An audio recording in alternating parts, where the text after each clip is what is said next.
The 18-year-old girl stood on the frozen Vermont highway, her pregnant belly straining against a thin coat as snow whipped around her trembling frame. Jack Turner's headlights caught her figure, a ghost in the blizzard. Thumb raised hope fading with each car that passed. His truck slowed, windshield wipers fighting the storm. One choice, one open door, would transform a broken clock repairman's quiet life into something neither of them could imagine. Stick around to see how a single act of kindness becomes a miracle, and drop a comment about where you're watching from. I love seeing how far these stories travel. The clock on Jack Turner's dashboard read 11:47 p.m. when he first saw her. December 23rd. The kind of Vermont night that made even locals question why anyone chose to live this far north. The thermometer had given up trying somewhere below -15, and the snow came sideways, angry and relentless, turning Route 108 into a tunnel of white static. Jack had been driving this road for 23 years, knew every curve and pothole like the lines on his weathered hands.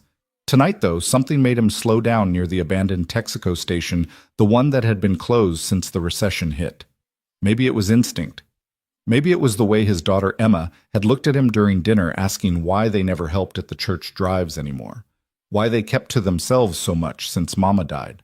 The figure materialized from the snow like something from a nightmare or a prayer, depending on how you looked at it. A girl no barely more than a child herself, standing at the road's edge with her thumb out. Her coat, if you could call it that, was the kind of cheap polyester thing they sold at discount stores, meant for autumn. Maybe, certainly not for a night that could kill you in 20 minutes. But it was her belly that made Jack's foot find the brake pedal. Round and unmistakable beneath that useless coat. Pregnant. Jesus Christ, pregnant and hitchhiking in a blizzard. He'd picked up exactly 3 hitchhikers in his entire life. Once in college when he still believed the world was fundamentally good. Once on his honeymoon with Sarah when they'd given a ride to an old woman who turned out to be heading to her son's funeral. And once 5 years ago, 2 weeks after Sarah's death, when he'd picked up a man just to have anyone in the passenger seat who didn't know his wife was gone. This would be the 4th. The truck fishtailed slightly as he pulled over, hazard lights painting the snow orange in rhythmic pulses. Through the passenger window, he could see her more clearly now, dark hair plastered to her skull lips that had passed blue and gone toward purple. Her thumb still up, but her arm shaking so violently it looked like she was waving. Jack reached across and cranked the passenger door handle. The door swung open and winter invaded his cab like a living thing. "Get in," he said, having to raise his voice over the wind. She didn't move at first, just stared at him with eyes that had seen too much for someone her age. Brown eyes huge in her thin face, calculating risks and chances. "I'm not—" she started, then stopped. "I can't pay you." "Didn't ask for money. Get in before you freeze to death." She climbed up into the cab with difficulty, her pregnant belly making the high step awkward. The door slammed shut and suddenly the world was quieter. Just the hum of the heater and the rhythmic thump of the wipers. "Thank you," she said, teeth chattering so hard the words came out broken. "Thank you." Jack cranked the heat higher, angling the vents toward her. In the dim light of the dashboard, he could see her better. 18, maybe 19. Pretty in that way that would become beautiful if life gave her half a chance. A small backpack at her feet, the kind kids took to school. Her hands, when she held them to the heating vent, were scraped raw. "How long were you out there?" 2 hours. Maybe 3. Jesus. Jack put the truck in gear, checking his mirrors, though nothing had moved on this road since he'd left town. "Were you heading here anywhere?" She paused. "South, somewhere warm." "Bus station's in Montpelier, closed till morning, but there's a Denny's nearby. They'll let you sit if you buy coffee." She nodded, still shivering. Her hand went to her belly, protective, unconscious. "How far along?" Jack asked, then immediately regretted it. Not his business. 7 months. Her voice was steadier now, the heat working its magic. 7.5. They drove in silence for a mile too. The snow kept coming heavier now. The kind of storm that would have people telling stories for years. Remember that Christmas when the Carlson's roof caved in. Remember when the power was out for 5 days. "What's your name?" Jack finally asked. "Sophie." She hesitated. "Sophie Reed." "Jack Turner. I repair clocks in Stowe Village." She looked at him, then really looked. saw what everyone saw: a man in his 40s who'd aged 10 years in the last 3. Flannel shirt, work boots, hands that knew their way around tools, wedding ring still on his finger, though his wife was 2 years in the ground. Clocks? She repeated. That's specific. Grandfather clocks mainly. Antiques. Things that were built to last longer than the people who bought them. He glanced at her. You running from someone, boyfriend, parents. Sophie turned back to the window. Parents. They wanted me to, take care of it. Said I was ruining my life, ruining their reputation. My dad's a select man in Woodstock. Image matters. And the father, the baby's father, tracked scholarship to Syracuse. His parents got lawyers involved. Made it clear I was on my own if I kept it. Jack felt the familiar anger rise in his chest, the kind he'd been feeling more often since Sarah died. Anger at the unfairness of everything, at how the world chewed up the vulnerable and spat them out. How old are you, Sophie? 18, turned 18 last month. They were approaching the turnoff to Montpelier, but Jack could barely see the exit sign through the storm. The radio turned low, crackled with emergency broadcasts. Stay off the roads, seek shelter, historic blizzard conditions. Listen, Jack said, surprising himself. This storm's getting worse. They're saying it might be the worst in 20 years. Montpelier's still 40 minutes in good weather, and this... He gestured at the white wall beyond the windshield. This isn't good weather. Sophie's hand tightened on her belly. I don't have money for a motel. I've got a cabin about 10 minutes from here. Nothing fancy, but it's warm. You can wait out the storm, leave in the morning when the roads are clear. She studied him with those 2 old eyes. You have a family. A daughter. Emma. She's 12. He swallowed. Lost my wife 2 years ago. Cancer. Something in Sophie's face softened. Maybe it was the mention of Emma, or maybe it was the way he said cancer, like the word itself was a wound. I don't want to impose. You'll freeze to death if you keep going tonight. That's not imposing, that's just sense. She was quiet for a long moment. Then, okay, just tonight. Jack took the next exit, a barely visible ramp that led to the back roads he knew by feel more than sight.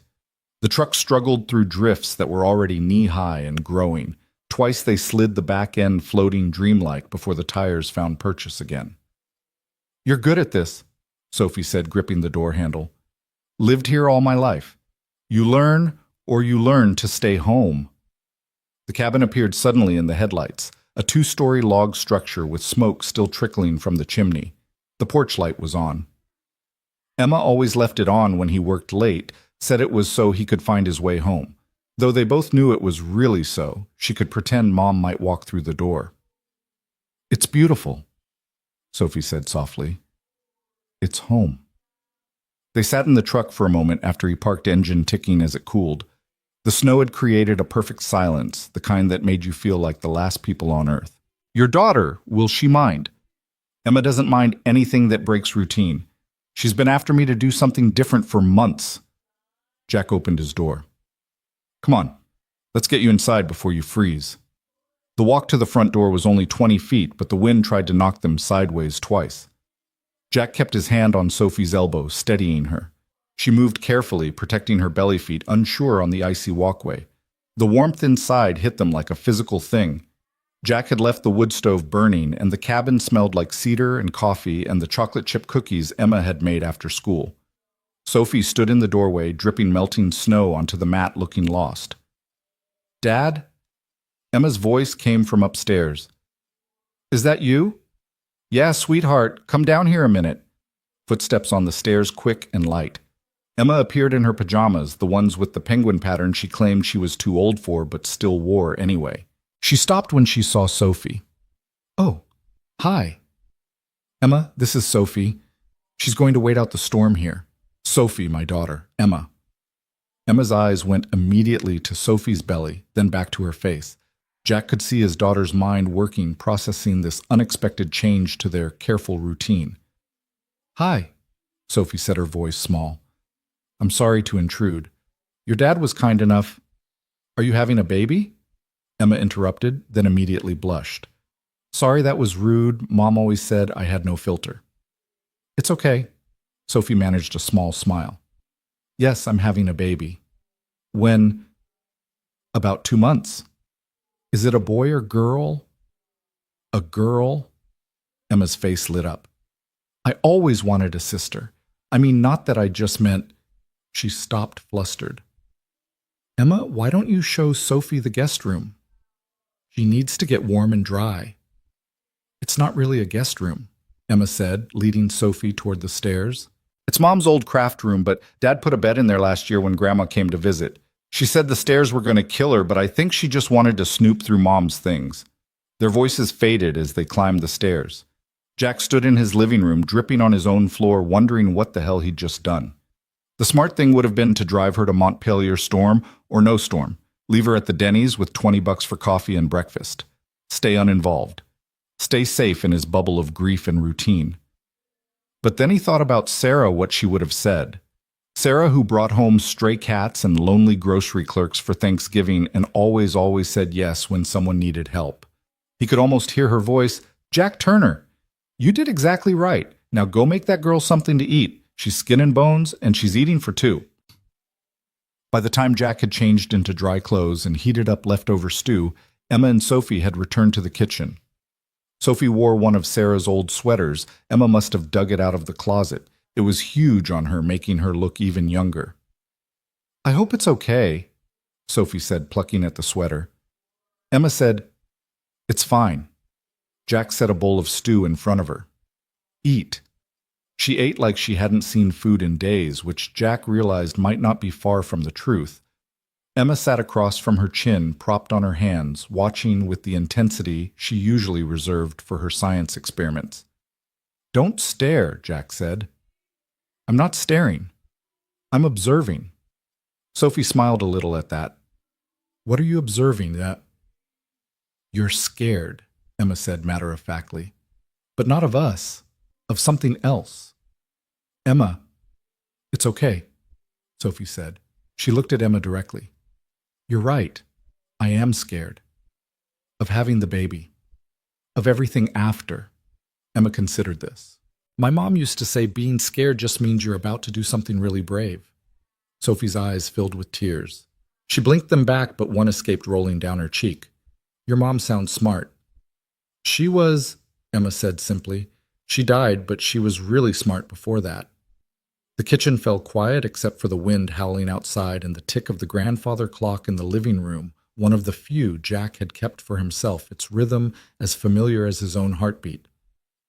You can stay, Emma announced suddenly. I mean, if you want. The storm's supposed to last 3 days, the radio said.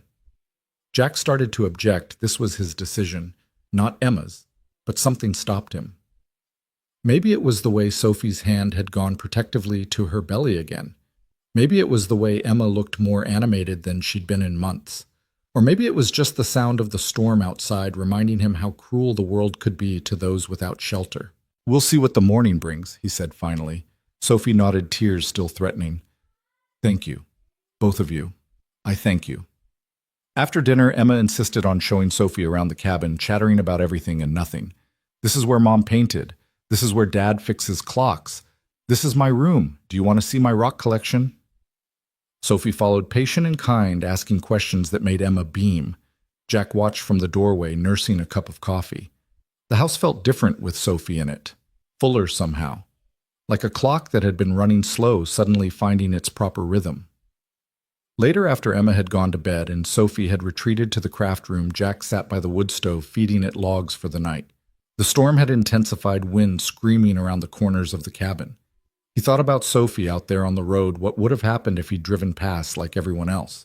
Thought about choices made in seconds that changed everything. A floorboard creaked. Sophie stood at the bottom of the stairs, one hand on her belly, the other clutching a notebook. Couldn't sleep. The baby's active at night. She kicks like she's trying to escape. Jack smiled slightly. Emma was the same. Sarah used to say she was practicing her soccer moves. Sophie moved closer to the fire, sat carefully in Sarah's old rocking chair. Jack didn't tell her that no one had sat there in 2 years. I've been writing her letters, Sophie said, holding up the notebook. The baby, for when she's older. In case...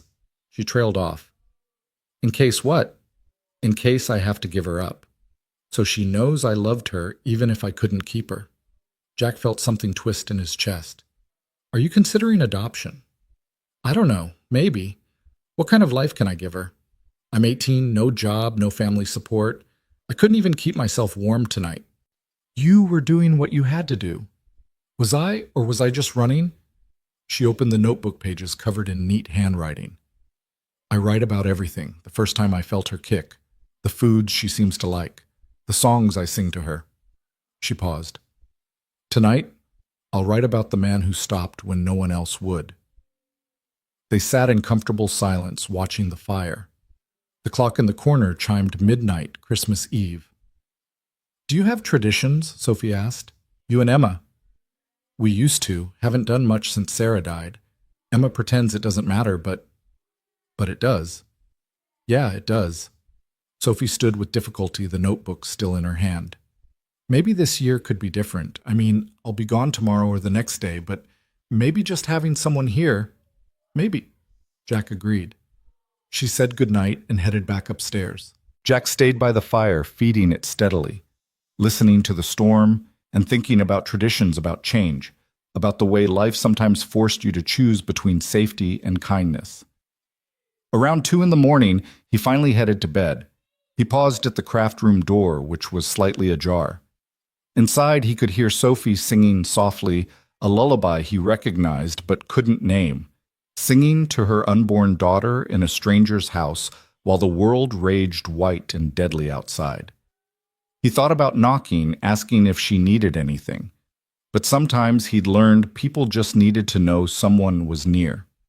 So he went to his room, lay in his too-empty bed, and listened to the wind and the distant lullaby until sleep finally took him. He woke to Emma shaking his shoulder and weak sunlight streaming through the window. Dad, it snowed 5 feet. The road's completely gone. Jack sat up disoriented. The bedside clock read 9:17. He never slept that late. And Sophie's making breakfast.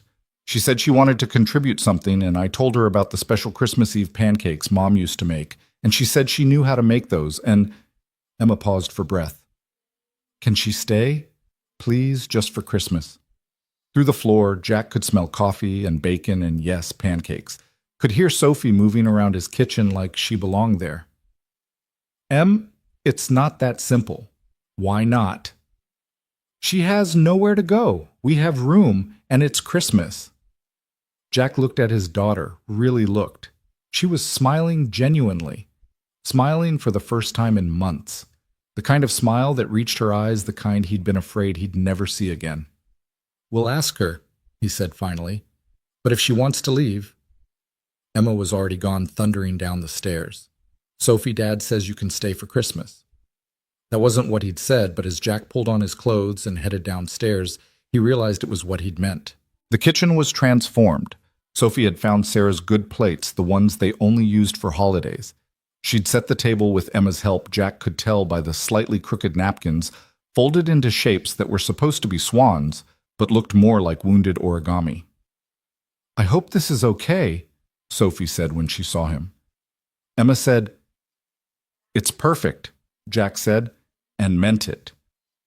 They ate breakfast together, the 3 of them, while outside the snow continued to fall. Emma chattered about everything the fort they could build, the cookies they could bake, how Sophie could help decorate the tree they hadn't bothered to put up yet. We have a tree, Jack asked. In the barn. Mom always got one the first week of December, but... Emma shrugged. We didn't this year. We could get it today, Sophie offered. I mean, if you want help. Jack looked between them, his daughter bright-eyed with possibility. This stranger who wasn't quite a stranger anymore offering to help fill a tradition-shaped hole in their Christmas. Yeah, he said. Let's get the tree. It took all 3 of them to drag the artificial tree from the barn, fighting through drifts that came up to Emma's waist. Sophie shouldn't have been lifting anything, but she insisted on helping, carrying the lightest boxes of ornaments, while Jack and Emma handled the tree itself. Inside, they set it up in the corner where it always went, where Sarah had always put it. The branches were tangled from a year in storage, and it took an hour to get them all spread properly. Sophie sat in the rocking chair sorting ornaments while her baby kicked and rolled. "This one's beautiful," she said, holding up a glass angel. "Mom made that," Emma said. "Our first Christmas. She said every tree needs an angel." The ornament caught the light, throwing tiny rainbows on the wall. Sophie handed it carefully to Emma, who climbed on a chair to place it on top. They decorated slowly, each ornament with its own story. The pickle from their trip to Germany, the tiny clock Jack had made for Sarah their first year together, the handprint ornaments from Emma's preschool years. "We should make one for this year," Emma said suddenly. "Mom always said every Christmas should add something to the tree." "What would we make?" Jack asked. Emma looked at Sophie. "Something for the baby, so when she sees it someday, she'll know she spent a Christmas with us." Sophie's eyes filled again. She'd been crying on and off all day, hormones, she said, but Jack suspected it was more than that. "I'd like that," she whispered. They spent the afternoon crafting Emma with construction paper and glitter, Jack whittling a small wooden star, Sophie knitting with yarn Emma had found in Sarah's supplies. The storm continued outside, but inside the cabin was warm and bright, filled with the kind of purposeful activity Jack had forgotten could exist. By evening, they had their ornaments. Emma's was a paper snowflake with Christmas 2014 written in glitter. Jack's star had Baby Reed's first Christmas carved carefully into the wood. Sophie had knitted a tiny booty no bigger than Jack's thumb. "It's perfect," Emma declared, hanging them all together on a middle branch. "Now the tree knows we're all here." That night after Emma had gone to bed, Jack and Sophie sat by the tree watching the lights twinkle. The storm had finally begun to ease, though the weather report said the roads wouldn't be clear for at least 2 more days. "I should leave when they open," Sophie said quietly. "You've been too kind already." "Where will you go?" "South, maybe North Carolina. I heard there's work there and it's warmer." "What kind of work?" "Anything, waitressing, retail." She touched her belly. "Until she comes." "And after?" Sophie didn't answer for a long time. "I don't know. That's the part I can't see past. The after." Jack thought about Sarah, about the plans they'd made that cancer had stolen, about the after they'd never gotten to have. "Sometimes you can't see past something until you're through it," he said. "Sometimes you just have to trust that there's something on the other side." "Is there on the other side of grief?" Jack looked at the tree, at the new ornaments hanging next to the old. "I'm starting to think there might be." They sat quietly watching the fire die to embers. Finally, Sophie stood to go to bed. She paused at the stairs. "Jack, why did you stop?" "Really?" He thought about it. "Because my wife would have. Because my daughter needed to see that we still help people. Because—" He paused. "Because something told me to." Sophie nodded, like that made perfect sense. "Good night, Jack. Merry Christmas." "Merry Christmas, Sophie." After she went upstairs, Jack stayed by the tree a while longer. He found himself talking to Sarah, something he hadn't done in months. "She needs help," he said to the empty room. "More than just a few nights' shelter. She's got nobody, Sarah. Nobody but that baby." The house creaked and settled around him, the familiar sounds that usually meant loneliness, but tonight felt like something else. Like approval, maybe. Like permission. Christmas morning arrived with brilliant sunshine on fresh snow, the kind of light that hurt your eyes but lifted your heart. Emma was up at dawn, bounding into Jack's room. "It's Christmas, and Sophie's still here, and it stopped snowing." Jack groaned and pulled a pillow over his head. "What time is it? Time for presents?" "We don't have any presents, Em. We didn't—" "Yes, we do. I made things. And Sophie made things. Come on." Downstairs, the tree was surrounded by small wrapped packages, Emma's handiwork, Jack could tell, with their too much tape and crooked bows. Sophie was already up, sitting in the rocking chair with a cup of tea. "Merry Christmas," she said, smiling. She looked better. The dark circles under her eyes had faded, and some color had returned to her cheeks. "Emma insisted on presents," she explained. "I hope it's okay." They opened gifts sitting on the floor like children. Emma had made everyone drawings. Sophie's was a picture of the 3 of them by the tree.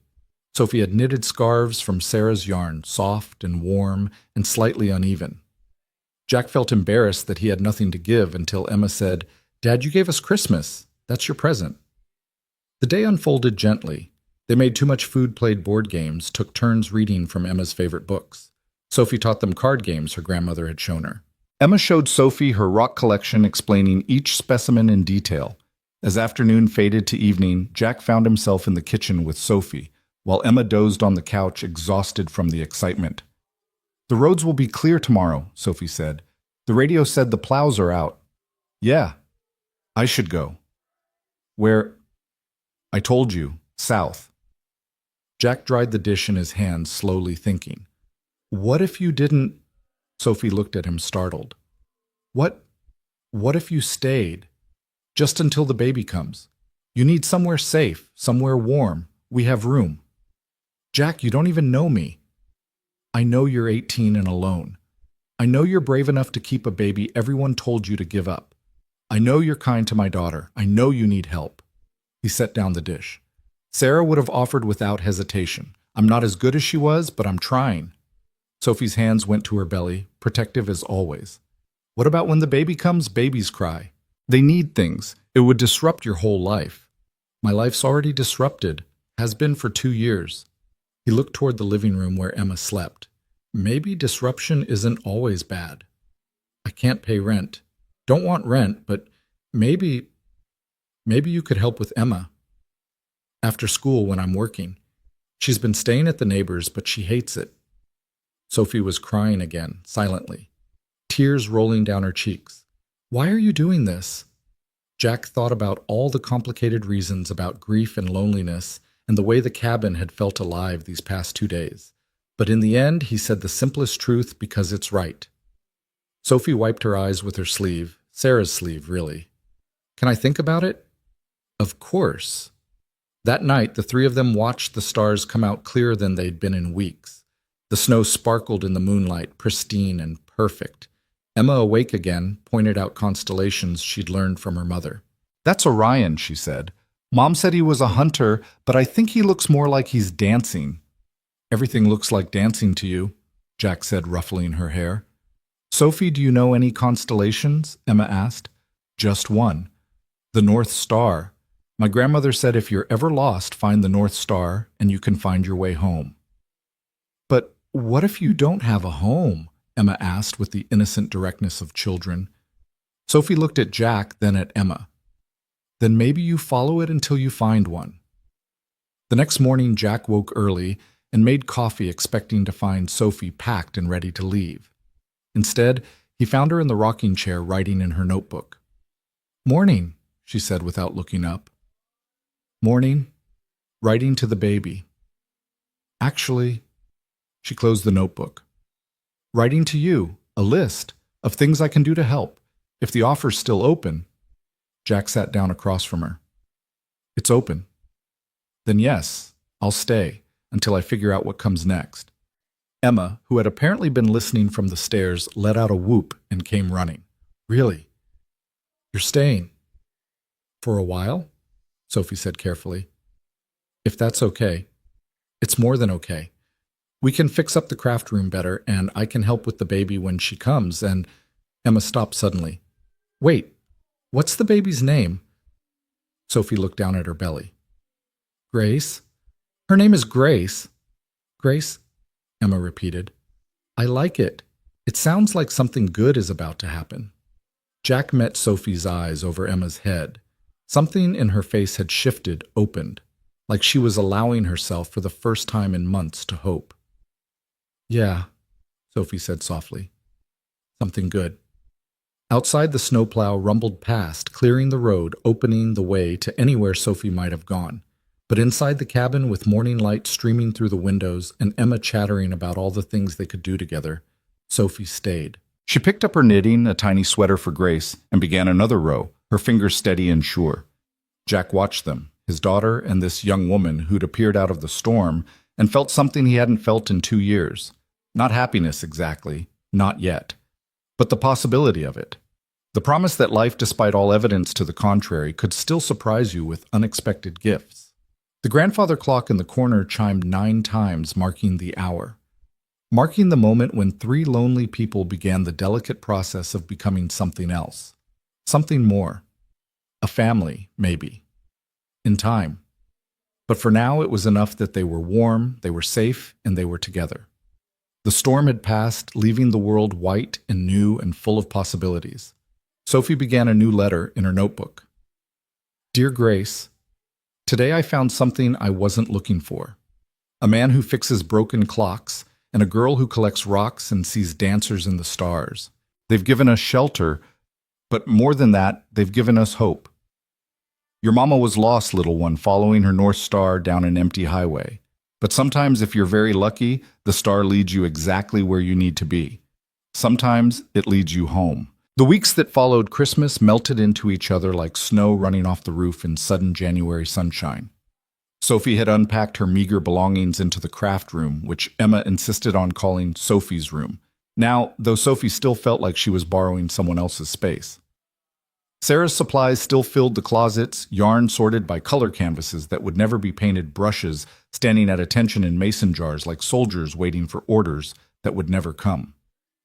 You can move those things, Jack had said one morning, finding Sophie carefully working around a stack of oil paints. Sarah wouldn't mind, but Sophie had shaken her head. They're not bothering me. Besides, sometimes Grace kicks extra hard when I'm near the yarn. I think she likes the colors. It was these small kindnesses that undid Jack, the way Sophie treated Sarah's memory with such tenderness, as if she understood that grief needed space to breathe in a house before it could start to heal. The routine they developed came naturally without discussion or planning. Sophie woke early, her pregnant body uncomfortable in any position for long, and started the coffee. Jack would find her at the kitchen table writing in her notebook by the light of a single lamp, the rest of the house still dark. Another letter to Grace, he'd ask. Always. She'd reply, not looking up. I want her to know everything, even the small things, especially the small things. By the time Emma thundered down the stairs, breakfast would be ready. Nothing fancy, just eggs and toast, sometimes pancakes if Sophie felt ambitious. Emma had taken to Sophie with the fierce loyalty of a child who'd been lonely too long, following her around the house, asking endless questions about the baby. Can I feel her kick? Does she have hair yet? What if she doesn't like me?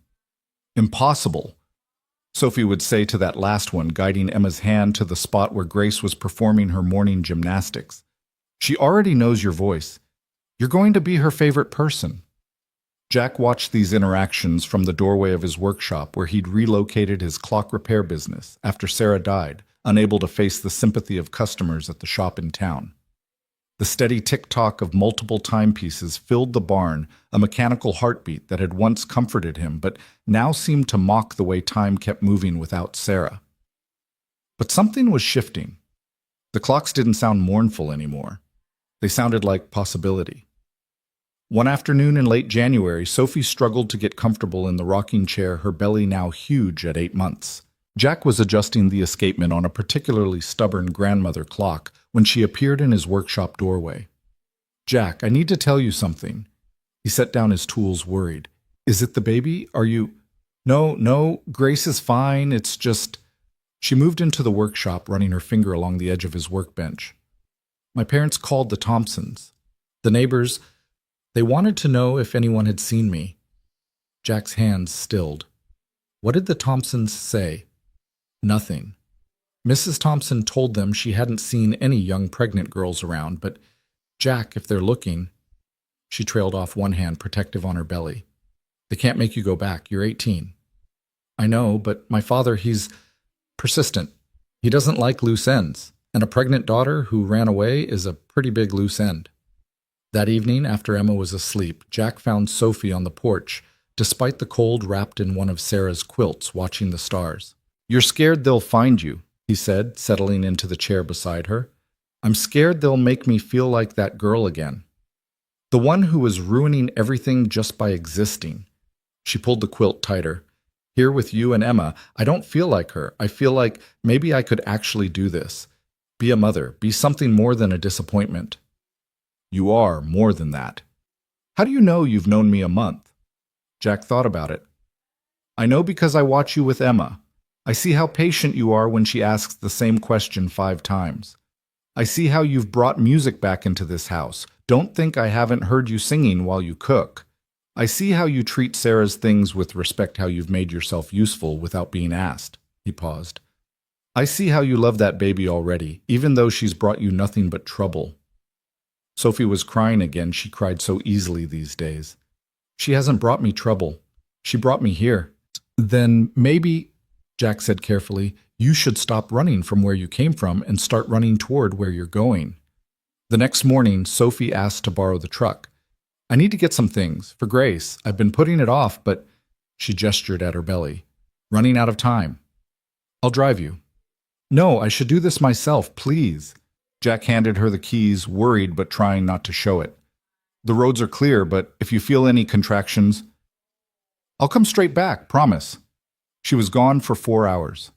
Jack repaired exactly nothing, spending the time pacing between the window and his workbench. Emma, home from school with a cold, noticed his distraction. She'll come back, Dad. How do you know?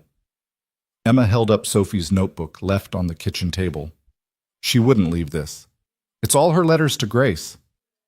When Sophie finally returned, the truck bed was full of secondhand baby items, a crib, a car seat, boxes of tiny clothes. Where did you get all this? Jack asked, helping her unload. Goodwill mostly, and she hesitated. I went to the church in town. They have a program for young mothers. The woman there, Mrs. Chen, she was kind. Didn't ask questions, just helped. That's good, Sophie, I gave her my real name and this address. Jack stopped a box of diapers in his arms. Okay. I'm tired of hiding. If my parents want to find me, let them. I'm not going back, but I'm not going to live in fear either. She took the box from him. Besides, Mrs. Chen said something that made sense. She said sometimes the bravest thing you can do is stay still and let the world catch up to you. That night they set up the crib in Sophie's room. Emma directed operations with the seriousness of a battlefield general, insisting the crib needed to be by the window so Grace could see the stars, but not so close that she'd get cold. It needs to be perfect, Emma said. This is her first real thing, her first piece of the world that's just hers. Sophie stopped sorting baby clothes to hug Emma tight. You're going to be an amazing big sister. I'm not really her sister, though. Sure you are. Family isn't just blood, Em. Family is who shows up. Jack, wrestling with crib assembly instructions that seemed to be written in a language he didn't speak, felt something loosen in his chest. Sarah used to say the same thing usually when his difficult brother would cancel another visit, or his parents would make another excuse for missing Emma's birthday. Over the next week, the craft room transformed into a nursery. Not a Pinterest-perfect nursery, they didn't have the money for that, but something better. Emma painted a mural on one wall, a night sky full of dancing constellations. Jack built shelves from reclaimed barnwood. Sophie knitted blanket after blanket, her fingers flying, even when her eyes were closed, muscle memory from her grandmother's teaching taking over. It's perfect, Sophie said one evening, standing in the doorway surveying their work. She's going to have a perfect room. She's going to have more than that, Jack said quietly. February arrived with a fresh snowstorm, not as fierce as the one that had brought Sophie to them, but steady and relentless. Sophie was uncomfortable now, barely sleeping, walking the house at all hours like a restless spirit. I can't get comfortable, she complained one morning, tears of frustration in her eyes. Everything hurts, and I can't breathe, and I'm so tired, but I can't sleep, and... Come here, Jack said, guiding her to the couch. He disappeared into his bedroom and came back with a pregnancy pillow still in its packaging. Sophie stared at it. Where did you get this? I ordered it online. Emma helped me pick it out. We thought, well, you needed it. She clutched the pillow like a lifeline. Thank you. God, thank you. That afternoon, while Sophie napped successfully for the first time in weeks, the doorbell rang. Jack opened it to find a well-dressed couple in their 50s, the kind of people who looked like they'd never had a hair out of place in their lives. Mr. Turner, the man said, I'm William Reed. This is my wife, Patricia. I believe our daughter is staying with you. Jack's first instinct was to lie to protect Sophie from these people who'd driven her into a blizzard rather than accept their grandchild. But then he thought about what Sophie had said about not hiding anymore. She is. Would you like to come in? They sat stiffly in his living room, looking around with barely concealed judgment. Jack could see them cataloging everything, the worn furniture, the clock parts scattered on the coffee table, Emma's homework spread across the floor. "We've come to take Sophia home," Patricia Reed said. "She's clearly had some kind of breakdown, but we've found a nice facility." "I'm not going anywhere." Sophie stood on the stairs, one hand on her belly, the other gripping the banister. She'd changed into one of her better outfits, Jack noticed, as if she'd heard her parents arrive and prepared for battle. "Sophia, be reasonable," William Reed said. "You're living with strangers." "I'm living with friends, people who took me in when you threw me out." "We didn't throw you out. We gave you a choice. Between my child and my family. That's not a choice, that's cruelty." Patricia's composure cracked slightly. "We're trying to protect you. You're 18 years old. You have no idea what you're sacrificing." "I know exactly what I'm sacrificing. College, probably. The life you planned for me, definitely. Your approval, absolutely." Sophie came down the stairs slowly, deliberately. "But I know what I'm gaining too. This baby dad mom, she's not a mistake. She's not a problem to be solved. She's my daughter." "And how do you propose to raise her?" William's voice was cold. "With no education, no money, no support." "She has support," Jack said quietly. "She has us." Both Reeds turned to look at him as if they'd forgotten he was there. "And you are," Patricia's tone could have frozen water. "I'm the man who found your daughter half frozen on the side of the road on Christmas Eve. I'm the one who's watched her work herself to exhaustion, trying to prepare for this baby with no help from the people who should love her most. I'm someone who actually gives a damn what happens to her." "How dare you, How dare you?" Jack stood, anger flooding through him. "How dare you come here after abandoning her and act like you have any right to decide what's best for her?" Emma chose that moment to come home from school, bursting through the door with her usual enthusiasm. She stopped dead when she saw the room full of tense adults. "Sophie, are you okay?" Sophie held out her hand and Emma went to her, immediately glaring at the strangers with suspicion. These are my parents." Emma's eyes widened. "The ones who—" She stopped, but her meaning was clear. "Yes?" Sophie said simply. Emma stepped slightly in front of Sophie, protective, despite being half her size. "You should leave. You make Sophie cry." "Emma," Jack warned, but he was proud of her. William Reed stood. "We'll contest this. If you're living here, we'll make sure the authorities know exactly what kind of situation our daughter has gotten herself into." "What kind of situation is that?" Sophie asked. "A safe home. People who care about me, a warm place for my daughter to be born." "Go ahead, Dad. Call whoever you want.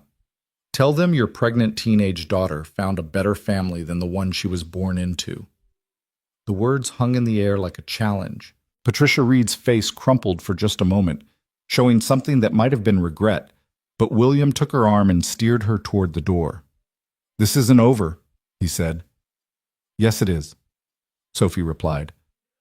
"It was over the day you chose your reputation over your daughter." After they left, Sophie collapsed on the couch, shaking. Emma curled up beside her, and Jack sat on her other side, the three of them forming a protective circle. "They'll be back," Sophie whispered. "Let them come," Jack said. "This is your home now. They can't change that." "Home?" Sophie repeated like she was tasting the word. "I'm going to put that in tonight's letter to Grace. The day I stood up to her grandparents in our home." That night, as February wind rattled the windows, Jack found himself in his workshop, unable to focus. The confrontation with the Reeds had shaken something loose in him, made him realize how much Sophie and the coming baby had become part of their lives. He picked up a piece of cherry wood he'd been saving for something special, not knowing what. Now he knew. He began to carve, letting his hands find the shape hidden in the grain, a tiny bird wing spread ready to fly. Inside the house, he could hear Sophie and Emma in the kitchen making cookies and singing along to the radio. Normal sounds, family sounds, the kind of sounds he'd thought were gone forever when Sarah died. His phone rang. "Mrs. Chen from the church. Mr. Turner, I wanted to let you know that someone was asking about Sophie today. Her parents, I think. I didn't tell them anything, but I thought you should know they're not giving up. Thank you for the warning. How is she, Sophie?" She's good, strong, ready, I think. That's good to hear. And Mr. Turner, what you're doing for that girl, Sarah would be proud. Jack's throat tightened. Mrs. Chen had known Sarah, of course. Everyone in town had known Sarah. I hope so. I know so. Sometimes angels send us exactly who we need exactly when we need them. After he hung up, Jack stood in his workshop surrounded by ticking clocks, each keeping its own time, none of them synchronized. He thought about time about Sarah, about Sophie appearing out of a blizzard like some kind of Christmas miracle. Maybe Mrs. Chen was right. Maybe Sarah had sent Sophie to them knowing they needed each other. He went back to his carving, working until his fingers cramped until the little bird was perfect. Tomorrow he'd start on a mobile for Grace's crib. Birds in flight reaching for sky they'd never touch but always trying anyway. Like all of them, really, reaching for something better, something more, something that looked like hope. A week later, Sophie's water broke at 3 a.m. Jack heard her cry out and was at her door in seconds, Emma right behind him. "It's time!" Sophie gasped, gripping the doorframe. "Oh God, it's really time!" The hospital was 40 minutes away on good roads. Jack looked outside at the fresh snow falling, not a blizzard, but enough to make things dangerous. "We need to go now," he said. "Emma, get dressed. Warm clothes." "I'm coming." "We're family," Jack said firmly. "We stick together." The drive was treacherous. Sophie moaning in the back seat with Emma holding her hand, whispering encouragement she'd probably learned from movies. "Breathe, Sophie. Remember to breathe." "I am breathing." "Breathe better." Despite everything, Sophie laughed, then immediately cried out as another contraction hit. "How far apart?" Jack asked, taking a turn too fast, feeling the truck slide before catching. 5 minutes. Maybe 4. He pressed harder on the accelerator. The snow seemed to be falling faster, or maybe that was just his imagination. In the rearview mirror, he could see Sophie's face contorted with pain and determination. "You're doing great," he said. "We're almost there." "Jack," Sophie's voice was small, scared. "What if something goes wrong?" "Nothing's going wrong. You're strong. Grace is strong, and we're going to be there soon." "But what if—" "Then we'll handle it. Together. That's what we do now, right? We handle things together."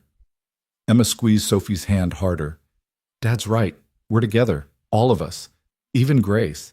She's just trying to come out to be with us." They made it to the hospital with minutes to spare. Sophie was fully dilated, ready to push, barely making it to a delivery room before Grace decided she'd waited long enough.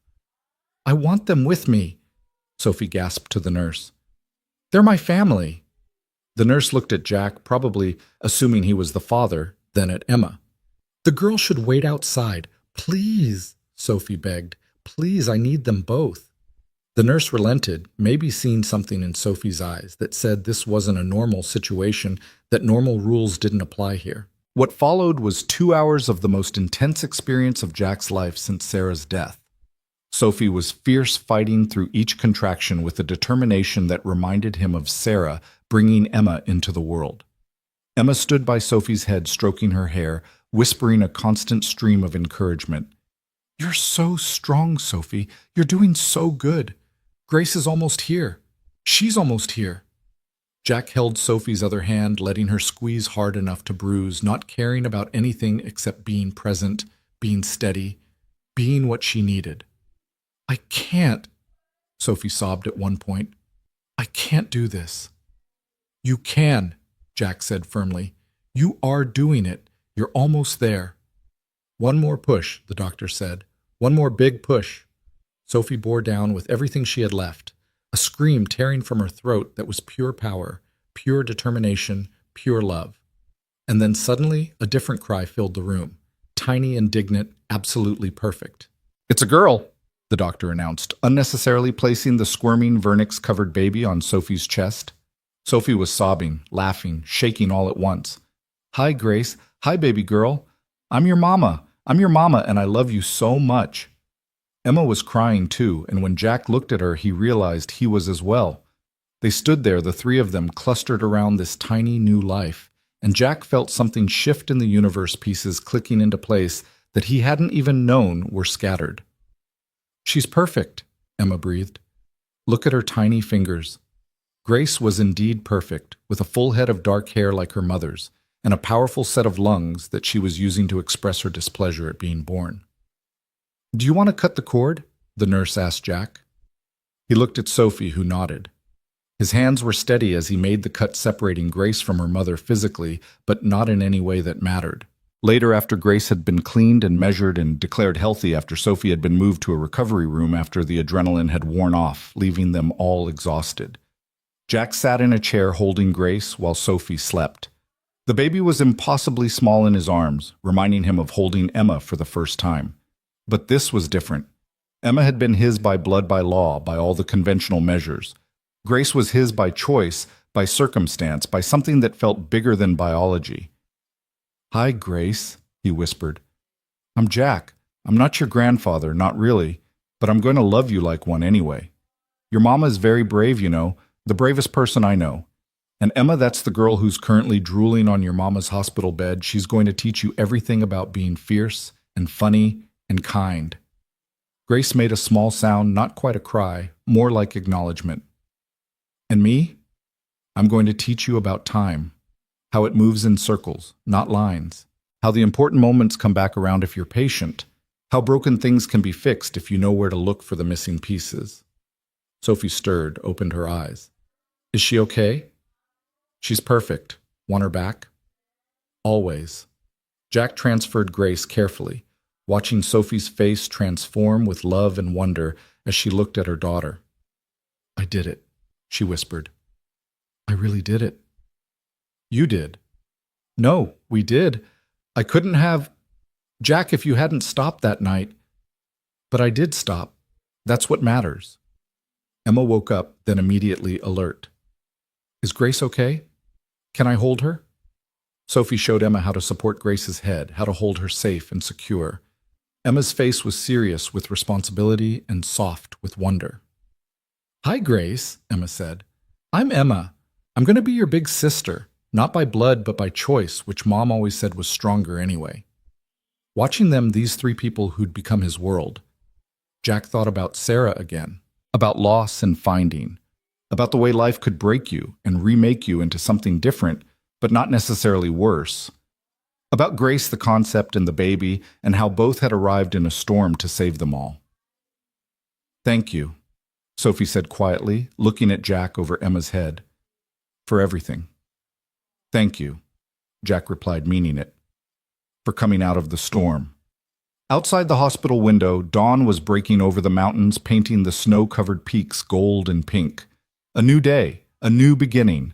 A family not born but built one choice at a time, one moment at a time, one act of love at a time.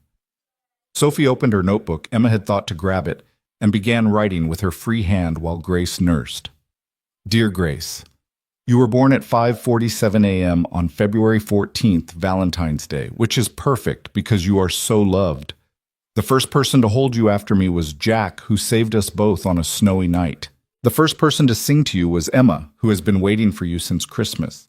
The first sound you heard was my voice saying I love you, which I do more than all the stars you'll ever see. Welcome to the world, baby girl. Welcome to our family. Welcome home. The first weeks with Grace home were a blur of feedings and diapers. Cries in the night that had everyone stumbling through the hallways like sleepwalkers. Sophie moved through it all with a determination that impressed Jack, though he could see the exhaustion wearing on her dark circles under her eyes, growing deeper each day. Let me take her tonight, Jack offered one evening when Grace was 3 weeks old, finding Sophie walking circles in the living room, the baby crying against her shoulder. I've got it, Sophie insisted, but her voice cracked with fatigue. Sophie, you haven't slept more than 2 hours straight since we came home. Give her to me. She hesitated, then carefully transferred Grace to his arms. The baby continued crying for a moment, then settled, perhaps recognizing the steady heartbeat of someone who'd walked this path before. How do you do that? Sophie asked, sinking into the couch. Practice. Emma was colicky for 3 months. Sarah and I took shifts walking her around this same room. He adjusted Grace against his chest, began the familiar sway and bounce rhythm that seemed programmed into parental DNA. Go sleep. That's an order. Sophie didn't argue further, dragging herself upstairs. Jack walked Grace around the living room, past the grandfather clock that chimed midnight, past the window where snow was falling again, lighter now as March approached. The baby's cries gradually softened to whimpers, then to small snuffling sounds against his flannel shirt. "That's it, little one," he murmured. "You're safe, you're loved, you're home." Emma appeared on the stairs in her penguin pajamas, rubbing her eyes. "Is Grace okay?" "Just missing her mama. Why are you awake?" "Couldn't sleep." She came down, curled up on the couch where Sophie had been. "Dad, are we going to keep them forever?" Jack continued his circuit of the room, considering his answer. "I don't know about forever, but for as long as they need us." "What if we need them too?" The question hung in the air like a challenge to everything Jack had told himself about temporary arrangements and helping out. Because the truth was, they did need Sophie and Grace. The house felt complete with them in it, like a clock with all its parts finally working in synchronization. "Then I guess we'll figure it out together," he said finally. Emma seemed satisfied with this, watching him walk Grace until her eyes grew heavy. "Dad, I'm glad you stopped that night." "Me too, sweetheart. Mom would be glad too." Jack's throat tightened. "Yeah, she would." By the time Grace finally settled into deep sleep, Emma had dozed off on the couch. Jack covered her with Sarah's quilt, then carried Grace upstairs to the nursery. Sophie was passed out in her bed, one arm flung over her eyes, still fully dressed. He laid Grace in her crib, watched her for a moment to make sure she stayed settled, then carefully pulled a blanket over Sophie. In the hallway between their rooms, Jack stood for a moment listening to the quiet sounds of his household sleeping. It felt right in a way things hadn't felt right in 2 years. Not a replacement for what he'd lost, but something new growing in the space grief had carved out. The next morning brought unexpected visitors. Jack was in his workshop when he heard car doors slam, multiple voices. Through the window, he saw not the Reeds' expensive sedan, but 2 younger people getting out of a beat-up Honda. Sophie's voice from the porch was shocked. "Melissa, Tony."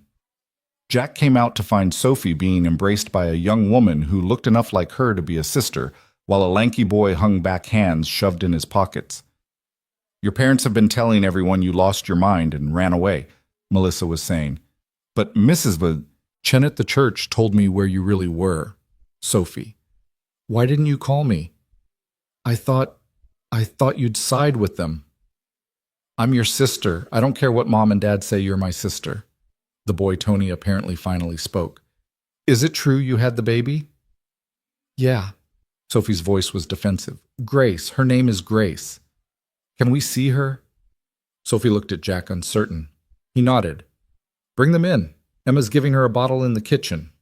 The kitchen was chaos within minutes. Melissa, who turned out to be Sophie's older sister by 2 years, immediately fell in love with Grace. Tony, 17 and clearly overwhelmed, stood awkwardly by the door until Emma took pity on him and started showing him her rock collection. "She's beautiful," Melissa said, cradling Grace with practiced ease. "She looks just like you did as a baby." "You remember that?" "I remember everything, including how Mom and Dad acted when you told them you were pregnant." Melissa's face hardened. "It was wrong, Sophie. What they did was wrong. They were protecting the family reputation." "Bullshit." The word cracked like a whip. "They were protecting themselves, their image. They're standing at the country club." Tony had moved closer, peering at Grace with curiosity. "She's so small." "All babies are small, dummy," Melissa said, but her tone was affectionate. "I know that. I didn't think about Sophie being a mom. She's only a year older than me." Sophie reached out and took her brother's hand. "I didn't think about it either until it happened. But Tony, she's not a mistake. She's not what Mom and Dad said she was." "I know." His voice was quiet.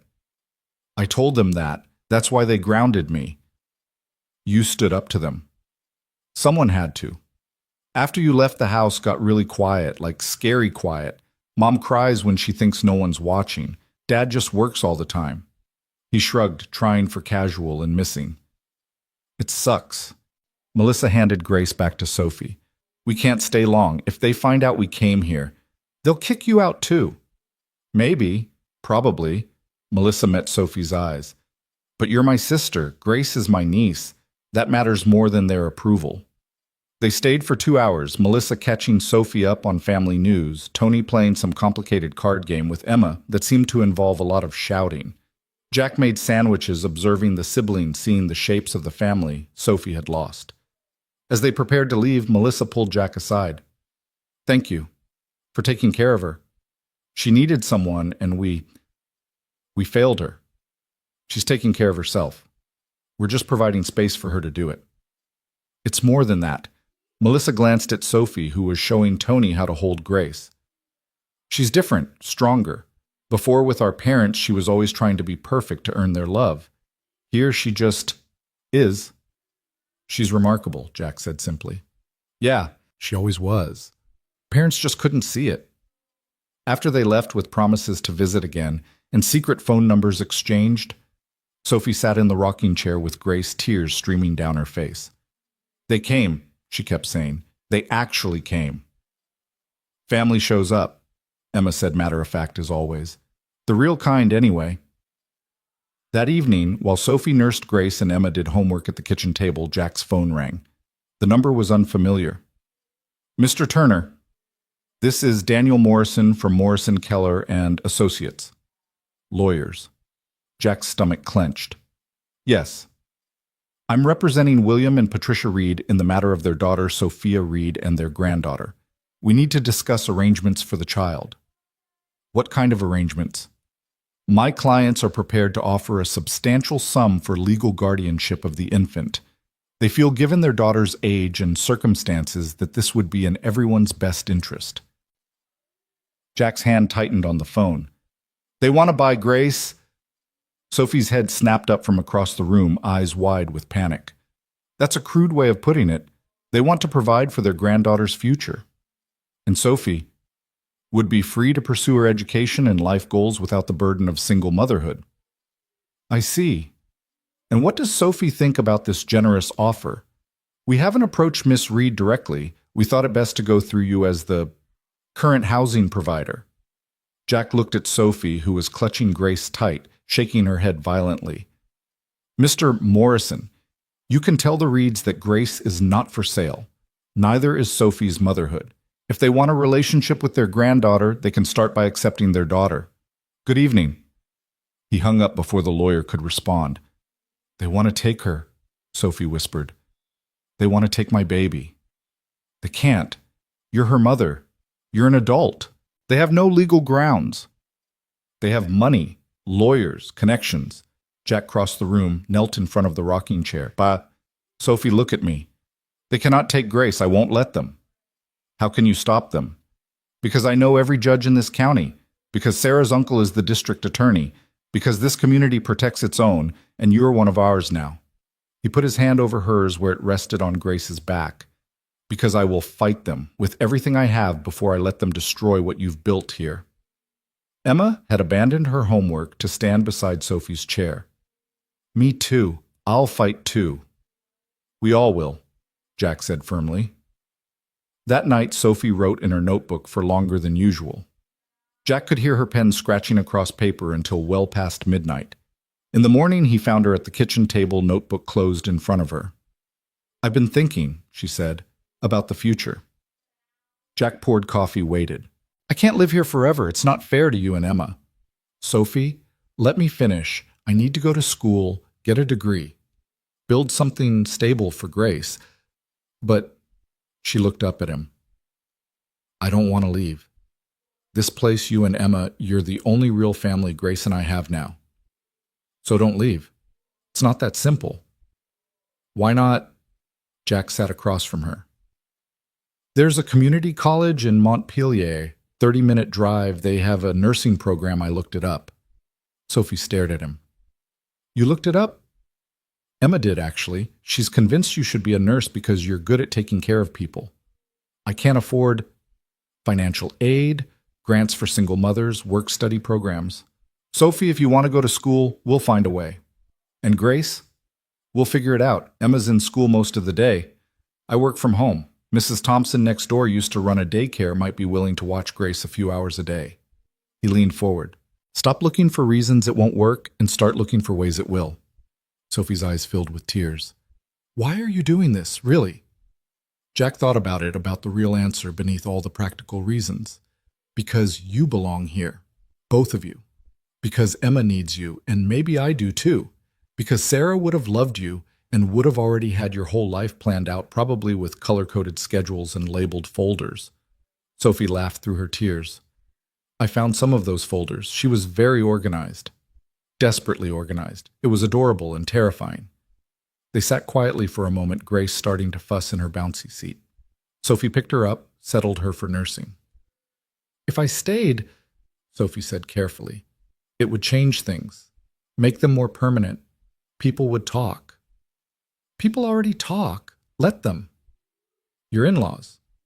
Love Emma and want her happy. She's happier than she's been since Sarah died.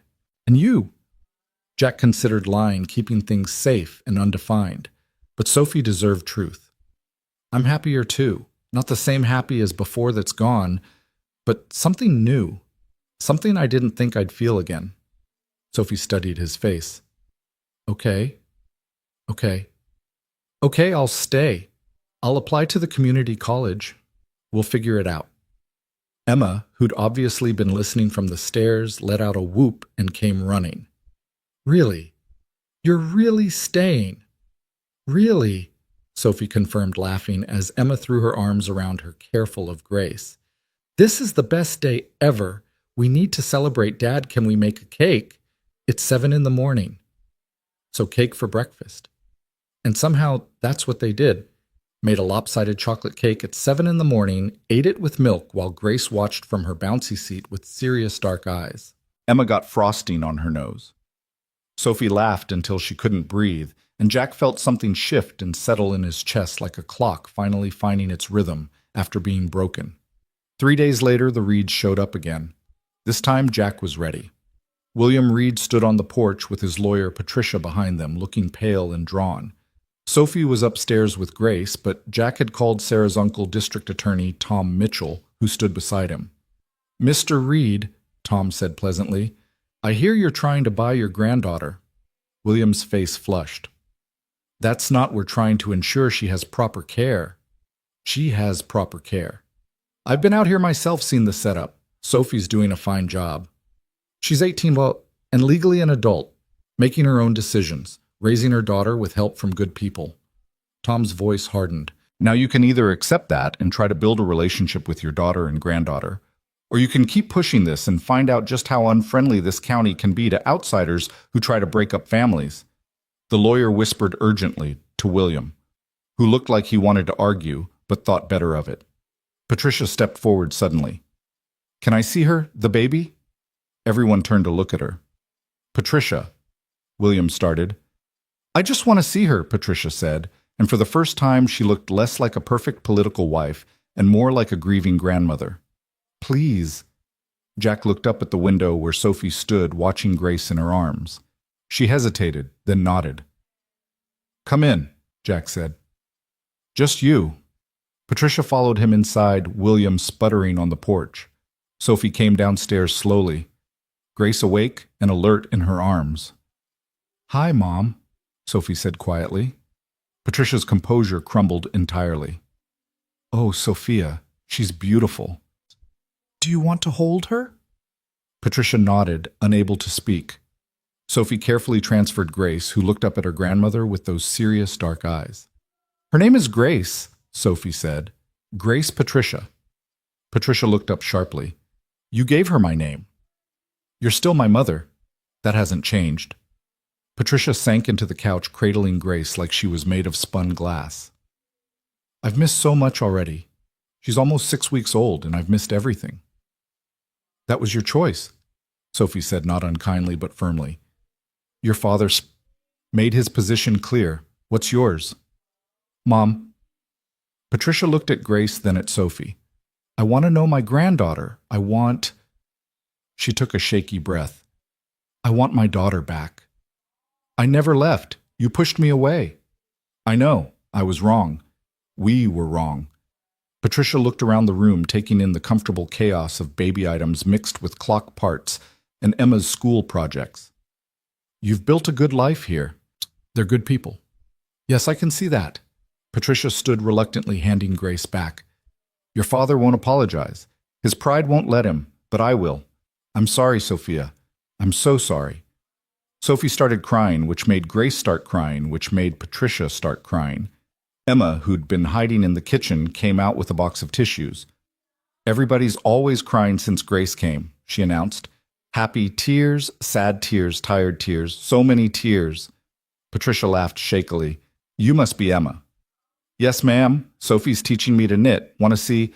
And somehow Patricia Reed ended up sitting in Sarah's kitchen, admiring Emma's lumpy first attempt at a scarf, while Sophie made tea and Grace dozed in her bouncy seat. Jack and Tom dealt with William and the lawyer, sending them away with clear warnings about harassment and legal consequences. Patricia stayed for 2 hours. Before she left, she pressed an envelope into Sophie's hand. It's not much. Your father controls most of the money, but I've been saving. For you. For her. Sophie tried to give it back, but Patricia refused. Please, let me do something. Let me be something to her, even if it's just the grandmother who sends birthday cards and Christmas presents. You could be more than that. Your father doesn't have to know. I won't tell him if you visit. Emma won't either, will you, Em? Emma made a zipping motion across her lips. Patricia hugged Sophie carefully, as if afraid she might break. I'll come back. When I can. I promise. After she left, Sophie opened the envelope. Inside was $3,000 in cash and a note. For her future. All my love, Mom. Sophie showed it to Jack, who whistled low. That's not nothing. It's her whole savings. She must have been hiding this for months. Sophie fingered the bills. College fund, I guess. Good start to one. That night, as spring rain replaced winter snow beating gently on the roof, Jack found Sophie in Grace's nursery, rocking her daughter and humming softly. You okay? Yeah, just thinking. She looked up at him. My mom looked old today. Older than 2 months should have made her. Regret ages people. Do you think she meant it about coming back? I think she meant it in the moment. Whether she follows through, Jack shrugged. That's up to her. I used to dream about them accepting Grace, accepting me. Now I realize I don't need their acceptance. I have this. She gestured to the room, the house beyond it. I have everything I need. Sophie, I know what you're going to say, that this is temporary, that I need to build my own life. But Jack, what if this is my life? What if this is what I'm building? Jack didn't have an answer for that. Or maybe he did, but wasn't ready to voice it. The shape of it sat between them unspoken, but understood. Over the next week, spring arrived, properly melting the last stubborn snow and coaxing green from the dormant earth. Sophie applied to the community college nursing program for fall admission. Emma taught Grace to smile, spending hours making faces until the baby's mouth curved in unmistakable joy. Jack fixed clocks and watched his makeshift family flourish, feeling like he was coming back to life, along with the garden Sophie had started in the backyard. Patricia visited twice more always when William was traveling for business. She brought baby clothes and toys, held Grace for hours, and slowly, carefully rebuilt a bridge to her daughter. The second visit, she brought Melissa, and the sisters spent the afternoon in the garden while Patricia and Emma baked cookies. This is weird, Emma said carefully, measuring flour. Good, weird, but weird. Most good things are weird at first, Patricia replied, showing Emma how to cream butter and sugar properly. Tony came on his own once, driving his battered Honda, looking older than his 17 years. He held Grace awkwardly, but with determination, letting her grab his finger with her tiny fist. She's strong, he said, surprised. Like her mama, Sophie replied. Sophie, I'm sorry. About Mom and Dad. About not standing up for you sooner. You were 16. What could you have done? Something, anything, more than I did. Sophie hugged her brother carefully, Grace between them. You're here now. That's what matters. By May, Grace was sleeping through the night mostly. Sophie had been accepted to the nursing program with a partial scholarship. Emma had won the school science fair with a project about clock mechanisms that Jack had helped her build. Life had developed a rhythm, a pattern, a comfortable predictability that Jack had thought was gone forever, which is why he should have known something would disrupt it. The disruption came in the form of a man standing on their porch on a Tuesday evening, young and athletic with the kind of good looks that belonged on college recruitment posters. "Can I help you?" Jack asked, not opening the screen door. "I'm looking for Sophie. Sophie Reed. And you are Ryan Chen. I'm Grace's father." Jack felt the world tilt slightly. Through the house, he could hear Sophie laughing at something Emma had said, the sound of Grace babbling in her high chair. "She doesn't want to see you." "You don't know that. You haven't asked her." "I know you signed away your rights. Your parents paid lawyers to make sure you had no obligations." Ryan's face flushed. "That was my parents, not me. I was 17, I didn't know." "You knew enough to let her face this alone." "Please, I just want to see her, to explain." Jack wanted to send him away to protect the peace they'd built, but it wasn't his choice to make. "Wait here." He found Sophie in the kitchen, Grace in her arms, applesauce in both their hair. "Sophie, Ryan Chen is on the porch." The color drained from her face. "Ryan, he's here." "I can send him away." Sophie stood slowly, handed Grace to Emma. "No, I need to do this." She walked to the front door like she was walking to an execution. Jack stayed close, ready to intervene if needed. Ryan stood when he saw her, his eyes going immediately to her no longer pregnant body. "Sophie, you look good. What do you want Ryan to apologize, to explain?" He shifted nervously. "To see her, the baby. Grace, her name is Grace." "Grace." He tested the name. "Can I see her Why, your parents made it very clear you wanted nothing to do with her." "My parents were wrong. I was wrong. Sophie, I was scared. 17 and headed to Syracuse on a full ride. My parents said they'd disown me if I acknowledged the baby. But I've been thinking about her, about you, every day." Sophie studied him for a long moment. "You're still at Syracuse?" "Yeah, sophomore year, running track." He paused. "I told my girlfriend about Grace. She said I needed to make things right." "Girlfriend," Sophie said flatly. "It's not like that. You and we weren't together even before you got me pregnant and abandoned me." Ryan flinched. "I deserve that." "You deserve worse." They stood in awkward silence. Then Grace's babbling carried from the kitchen, followed by Emma's laugh. "She sounds happy," Ryan said softly. "She is happy. We're happy. Sophie gestured to the house behind her. "My family." Ryan looked at Jack for the first time, really looked. "You're not—" "I'm a friend," Jack said. "Someone who gives a damn what happens to them." "Can I just see her? Once I won't ask for anything else." Sophie looked back at Jack, who shrugged. Her choice. "Once," she said. 5 minutes. She led Ryan to the kitchen where Emma was attempting to feed Grace more food, ending up on the floor than in the baby's mouth. "Grace," Sophie said softly, "there's someone here to see you." Ryan stopped in the doorway, staring at his daughter. Grace looked back at him with her serious dark eyes, his eyes, Jack realized. The resemblance was unmistakable. "She's perfect," Ryan whispered. "Yes, she is. She has my mom's eyes, my grandmother's. The ones your parents paid lawyers to make sure she'd never legally have." Ryan closed his eyes. "Sophie, I'm sorry. I'm so sorry." "Sorry doesn't change anything." "I know." He opened his eyes, looked at Grace again, then at Sophie. "I won't contest the adoption." "What adoption?" "When you get married, your boyfriend." He gestured at Jack. "When he adopts her. I won't fight it." Sophie laughed sharp and bitter. "Jack's not my boyfriend. He's the man who found me freezing to death on the side of the road when I was 7 months pregnant. He took me in when my parents kicked me out and yours threatened me with lawyers." Ryan's face went white. "Your parents kicked you out. What did you think would happen, that they'd be thrilled their 18-year-old daughter was pregnant?" "I didn't think—" "No, you didn't. You didn't think about me at all." Emma had been watching this exchange with sharp eyes. Now she stood lifting Grace from her high chair. "You should go," Emma said to Ryan. "You're upsetting Sophie." "I'm not—" Ryan started, then stopped. A 12-year-old was protecting Sophie from him. The shame on his face was complete. Yeah, I should go. He pulled out his wallet, extracted several bills. For her, for Grace.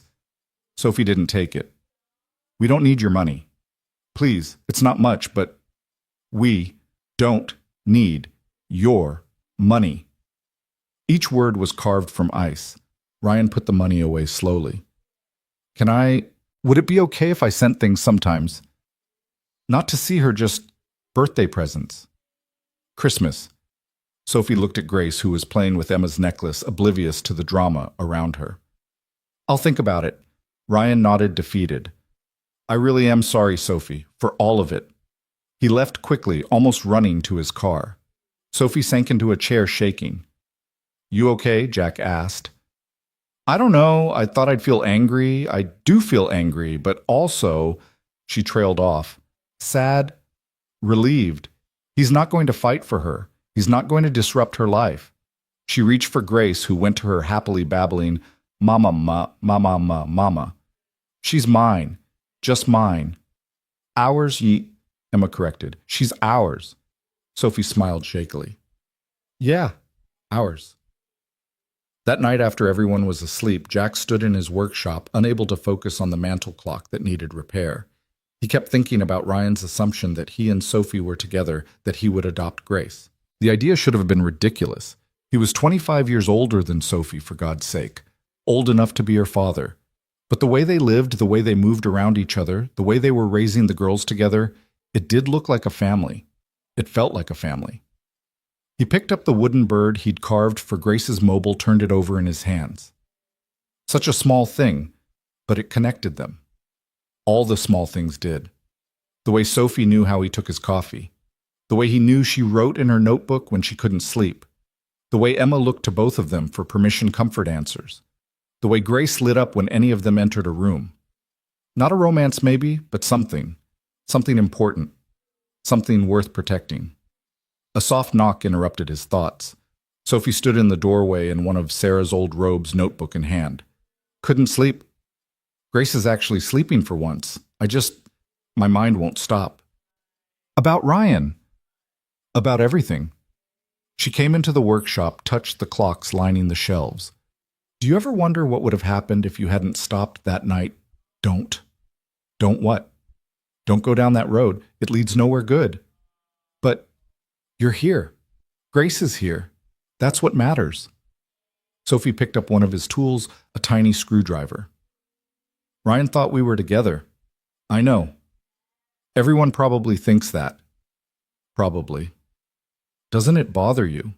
Jack considered his words carefully. What bothers me is the idea of you leaving because you're worried about what people think. I'm not leaving. Good. They stood quietly, surrounded by the ticking of multiple clocks, none quite in sync. I've been writing Grace about today, Sophie said finally. About meeting her biological father. I want her to know he came, that he saw her and thought she was perfect. That's generous of you. It's not for him, it's for her. Someday she'll ask, and I want to have answers that don't make her feel unwanted. She'll never feel unwanted. Not with you as her mother.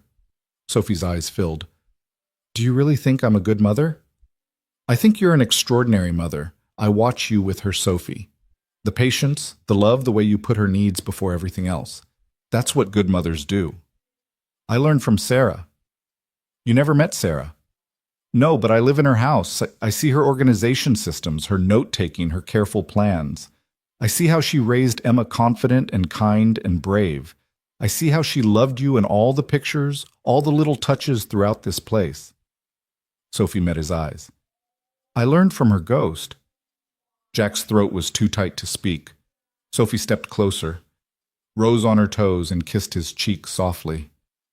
Thank you, she whispered, for stopping, for everything. Then she was gone, leaving Jack alone with his clocks and his thoughts, and the lingering warmth of her lips on his cheek. Summer arrived with a vengeance that year, turning Vermont into a green paradise that made everyone forget the brutal winter. Sophie started her classes at the community college in June, taking 2 summer courses to get a head start. Every morning, she'd kiss Grace goodbye, leave, detailed instructions for Jack that he didn't need, but pretended to study and drive off in the used Honda Civic they'd found for her, Patricia had contributed another $1,000, slipping it to Sophie during one of her secret visits. "You sure you're okay with this?" Sophie asked for the 100th time that first morning. Grace balanced on her hip while Jack packed the diaper bag. "Sophie, I raised Emma through the baby years. I can handle Grace for a few hours. But your work can be done during her naps. Go. Learn. Become the nurse you're meant to be." She'd hugged him then, quick and fierce, before running to her car. Jack stood on the porch with Grace watching the dust trail disappear down the road. The baby grabbed his nose, babbling something that sounded almost like words. "Just you and me today, little bird," he said, using the nickname that had stuck since he'd carved her mobile. "Let's try not to burn the house down." The first week was an adjustment. Grace, now 5 months old, had decided that rolling was her new favorite activity. Jack would set her on her playmat, turn to adjust a clock mechanism, and find her 3 feet away gumming the leg of a chair. Emma helped in the afternoons, reading to Grace with dramatic voices that made the baby shriek with laughter. "She's going to be smart," Emma declared, watching Grace grab for the book. "Look, she already wants to turn the pages. She wants to eat the pages." Same difference. It was during the second week that Mrs. Thompson from next door stopped by, ostensibly to borrow sugar, but really to snoop. Jack knew the whole town was talking about their unconventional arrangement. "So the girl is in school now?" Mrs. Thompson asked, peering at Grace in her bouncy seat. "Sophie. Her name is Sophie, and yes, she's taking classes. And you're babysitting." "I'm helping. We're a household. We help each other." Mrs. Thompson's eyes narrowed with the kind of interest that meant this would be all over town by dinner. Sarah would find this all very interesting. Jack's jaw clenched. Sarah would have been the first to offer help. "Oh, I'm not criticizing, dear, just observing. The baby does look happy, and Emma seems to have taken to being a big sister." After she left, Jack sat with Grace on the porch, watching the summer clouds build over the mountains. "People are going to talk, little bird. About your mama, about me, about all of us. But you know what? Let them. We know who we are." Grace blew a spit bubble in response, which he took as agreement. Sophie came home that afternoon exhausted but exhilarated, full of stories about her anatomy professor and the other students, many of them also non-traditional, also fighting for second chances. "There's this woman, Maria, she's 42 with 3 kids. She said if she can do it, anyone can. And this guy, James, he was in the military using his GI benefits. Everyone has a story, Jack. Everyone's trying to rebuild something." She scooped Grace up, covering her with kisses while the baby squealed in delight. "Were you good for Jack?" "Of course you were. You're always good." "She tried to eat a clock gear," Emma reported from the kitchen. "Dad caught her just in time. She didn't, Grace." Sophie looked at Jack in alarm. "She didn't actually eat it, just gummed it a little. It's been thoroughly sanitized." Sophie shook her head, but she was smiling. "You're going to give me gray hair, little bird." The nickname in Sophie's mouth made something warm bloom in Jack's chest. Their little bird, their shared vocabulary expanding every day. July brought the town's annual Founders' Day festival, complete with parade craft booths and fireworks. Jack hadn't gone since Sarah died, but Emma begged, and Sophie's eyes lit up at the idea of Grace's first fireworks. She might sleep through them, Jack warned, but he was already planning their day. They went early to get good seats for the parade, spreading Sarah's old quilt on the grass in the park. Grace, dressed in a tiny sundress Patricia had sent, sat in Sophie's lap, wide-eyed at all the activity. Emma wore her hair in the French braid Sophie had taught her, looking older and happier than Jack had seen her in years. "Turner?" "Jack Turner." Jack turned to find Tom Mitchell approaching with his wife Linda, both beaming. "Tom, Linda, you remember Sophie and Grace?" "Of course. How are the classes going, dear?" Linda asked Sophie. "Wonderful, exhausting, but wonderful." "And this little angel?" Linda reached for Grace, who went willingly, always social. "She's getting so big." They chatted easily, other families stopping to say hello to coo over Grace to ask Sophie about school. Jack noticed the way Sophie gradually relaxed, realizing she was being accepted not as a scandal, but as a neighbor. The parade was typical small-town Vermont fire trucks, the high school marching band, local businesses with makeshift floats. Grace was entranced by the colors and sounds, only fussing when a fire truck's horn was too loud. Emma caught candy thrown from the floats, carefully selecting the best pieces to save for later. "This is perfect," Sophie said quietly to Jack as the parade wound down. "I never had this growing up. Everything was always so formal, so structured. This is chaotic. Real. This is real." As the sun set and the fireworks began, Grace fell asleep in Jack's arms, somehow sleeping through the booming display. Sophie and Emma oohed and awed at the colors painting the night sky. At one point, Sophie's hand found Jack's in the darkness, squeezing gently during the finale. "Thank you," she whispered, "for making us part of this."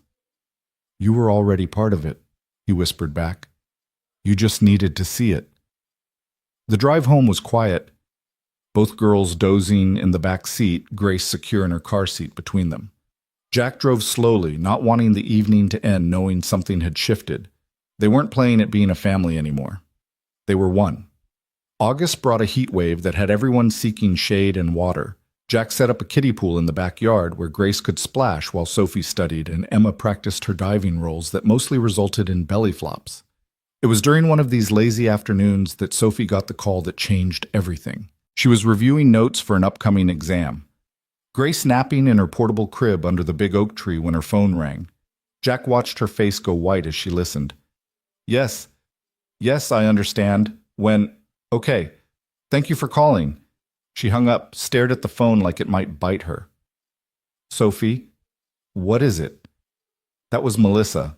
Dad had a heart attack. He's in surgery." Jack moved to her immediately. "How bad?" "Bad, really bad. They don't know if—" She stopped, tears starting to fall. "I should hate him. He threw me out, but he's still my father. You should go." "What?" "To the hospital. You should go." "Jack, he doesn't want me there." "But you need to be there. For you, not for him." Sophie looked at Grace sleeping peacefully. "I can't take her there, into that." "I'll keep her. Emma can help." "Go, Sophie." She stood uncertainly.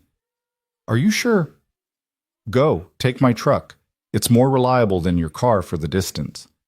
Sophie kissed Grace's sleeping head, hugged Emma, then surprised Jack by throwing her arms around him. "I don't know what I'd do without you," she whispered against his chest. "You won't have to find out. Now go." She drove away in his truck and Jack settled in for what he knew would be a long wait. Grace woke an hour later, fussing for her mother. Jack walked her around the house, showing her the clocks, telling her stories about each one.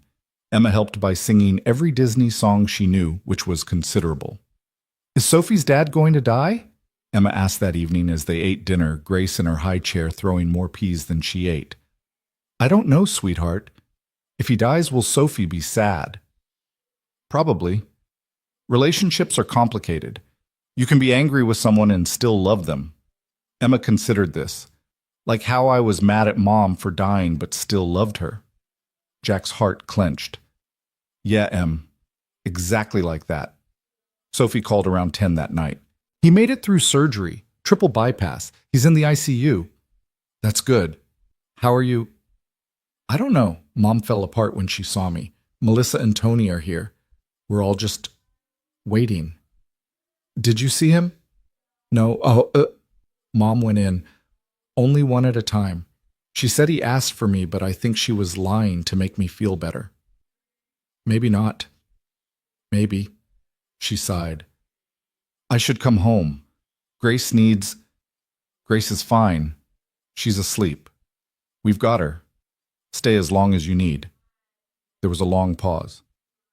"Home. I said I should come home." "Yeah, you did." "That's what it is now, isn't it? Home." "Yeah, Sophie. It's home." She came back 2 days later exhausted and emotionally drained. Her father was stable but facing a long recovery. He'd been awake when she finally saw him, had looked at her for a long moment before saying, "You look like your mother at that age." "That's all?" Jack asked as Sophie recounted the visit. "That's all. But Mom said it's the first thing he said about me without anger since I left." "Maybe it's a start." "Maybe." Grace nearly turned herself inside out with joy when Sophie walked through the door, reaching desperately for her mother while babbling "Mama, mama, ma" at top volume. I missed you too, little bird, Sophie murmured, breathing in Grace's baby scent. I missed you so much. The rest of August passed in a blur of Sophie's classes, Grace learning to sit up on her own, and Emma preparing for 7th grade with a mix of excitement and dread. Jack found a rhythm to their days that felt sustainable, like something that could last. September arrived with cool mornings and the first hints of color in the leaves. Sophie had aced her summer courses and was starting full-time in the nursing program. The schedule was demanding classes 3 days a week, clinical rotations starting next semester. I'm going to be gone so much, she worried, watching Grace play with blocks on the living room floor. We'll manage, Jack assured her. Mrs. Thompson offered to help when I have clock deliveries. Emma's in school most of the day anyway. But, Sophie, stop looking for problems. You're doing this for Grace, for your future. We all understand that. What he didn't say was that he was already dreading the day she wouldn't need them anymore, when her degree would give her options beyond a cabin in Vermont with a broken clockmaker and his daughter.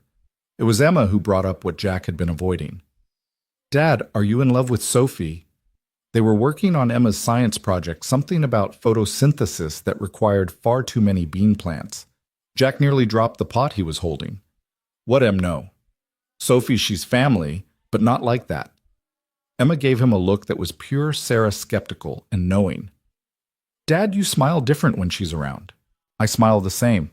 No, you don't.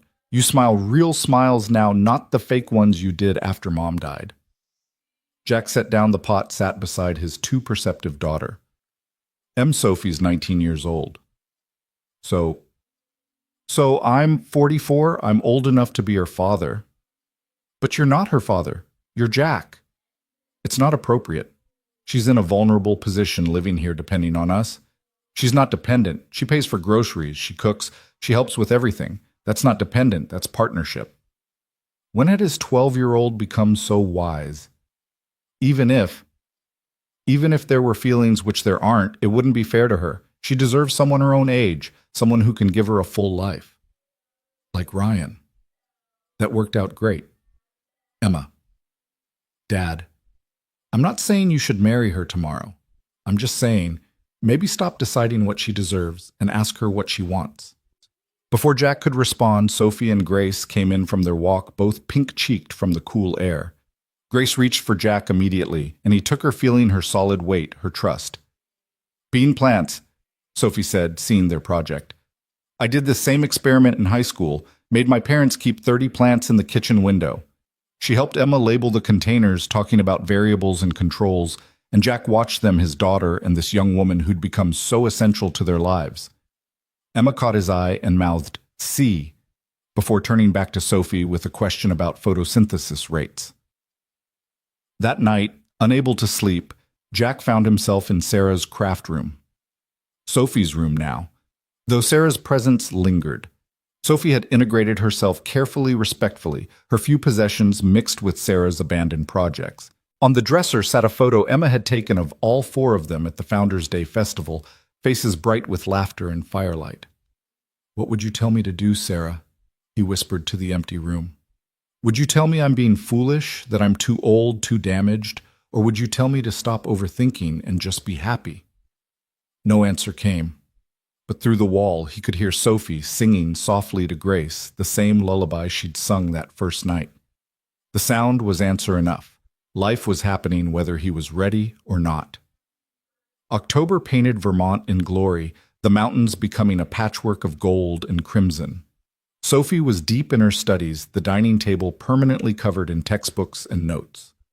Grace had started crawling a development that turned the house into an obstacle course of baby gates and relocated breakables.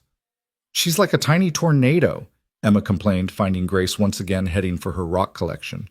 A very cute tornado, but still. It was a Tuesday afternoon when everything shifted again. Jack was in his workshop, Emma at school, Grace napping, and Sophie supposedly in class. But he heard her car pull up too early, and something in the way she slammed the door made him set down his tools. He found her in the kitchen crying silently over a cup of tea she hadn't touched. Sophie, what happened? She looked up, eyes red and swollen. I failed my anatomy exam, failed it completely, 38%. Oh, Sophie. I studied so hard, Jack, so hard, But I couldn't remember anything. I sat there looking at the questions, and it was like I'd never seen any of it before. She put her head in her hands. I'm not smart enough for this. Jack sat beside her, fought the urge to pull her into his arms. You're exhausted. When's the last time you got a full night's sleep? Grace has been teething. I know, but Sophie, you can't do everything. Study all night, care for Grace, help with the house. Something has to give. But I have to do it all. That's what being a mother means. No, that's what being alone means. You're not alone. She looked at him, then really looked, and something in her expression made Jack's heart race. I'm not alone, she repeated softly. No, you have us. You have me. The words carried more weight than he'd intended, but he didn't take them back. Sophie reached out, took his hand. I know. God, Jack, I know. You've been... She stopped searching for words. You've been everything. Father figure, friend, co-parent to Grace. Everything. The word father figure stung more than it should have. Is that how she saw him? You can retake the exam, he said, changing the subject. Talk to your professor, explain about being a single mother. They'll understand. Maybe. She squeezed his hand before letting go. I just feel so stupid. Everyone else seems to get it so easily. Everyone else doesn't have a baby. You're doing something extraordinary, Sophie. Cut yourself some slack. Grace woke, then, her cry cutting through the moment. Sophie stood to get her, but Jack was already moving. I'll get her. You review your notes. We'll figure out what went wrong. He brought Grace down, the baby immediately reaching for her mother. But instead of taking her, Sophie said, sit with us while I study both of you.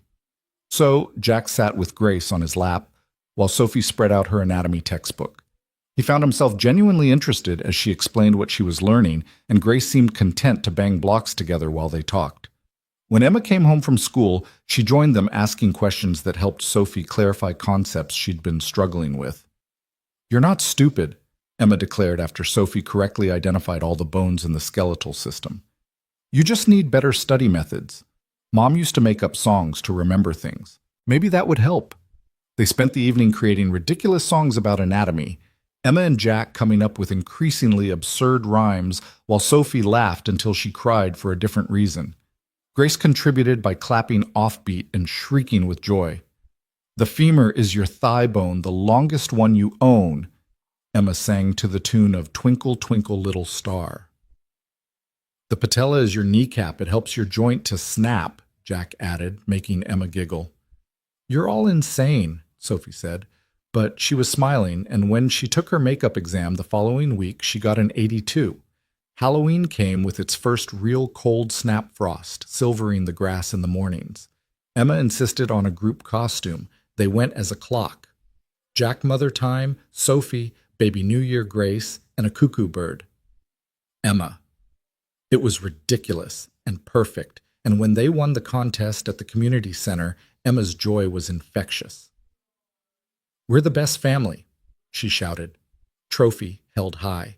Sophie caught Jack's eye over Emma's head, and he saw his own thought reflected there. When had they become a family in Emma's mind? When had the pretense fallen away? November brought the first snow and Sophie's first clinical rotation at the local hospital. She was terrified the night before, trying on her scrubs multiple times, practicing taking blood pressure on Jack until his arm was sore. You're going to be wonderful, he told her, catching her hands to still them. You have the most important quality for a nurse, which is, you give a damn about everyone.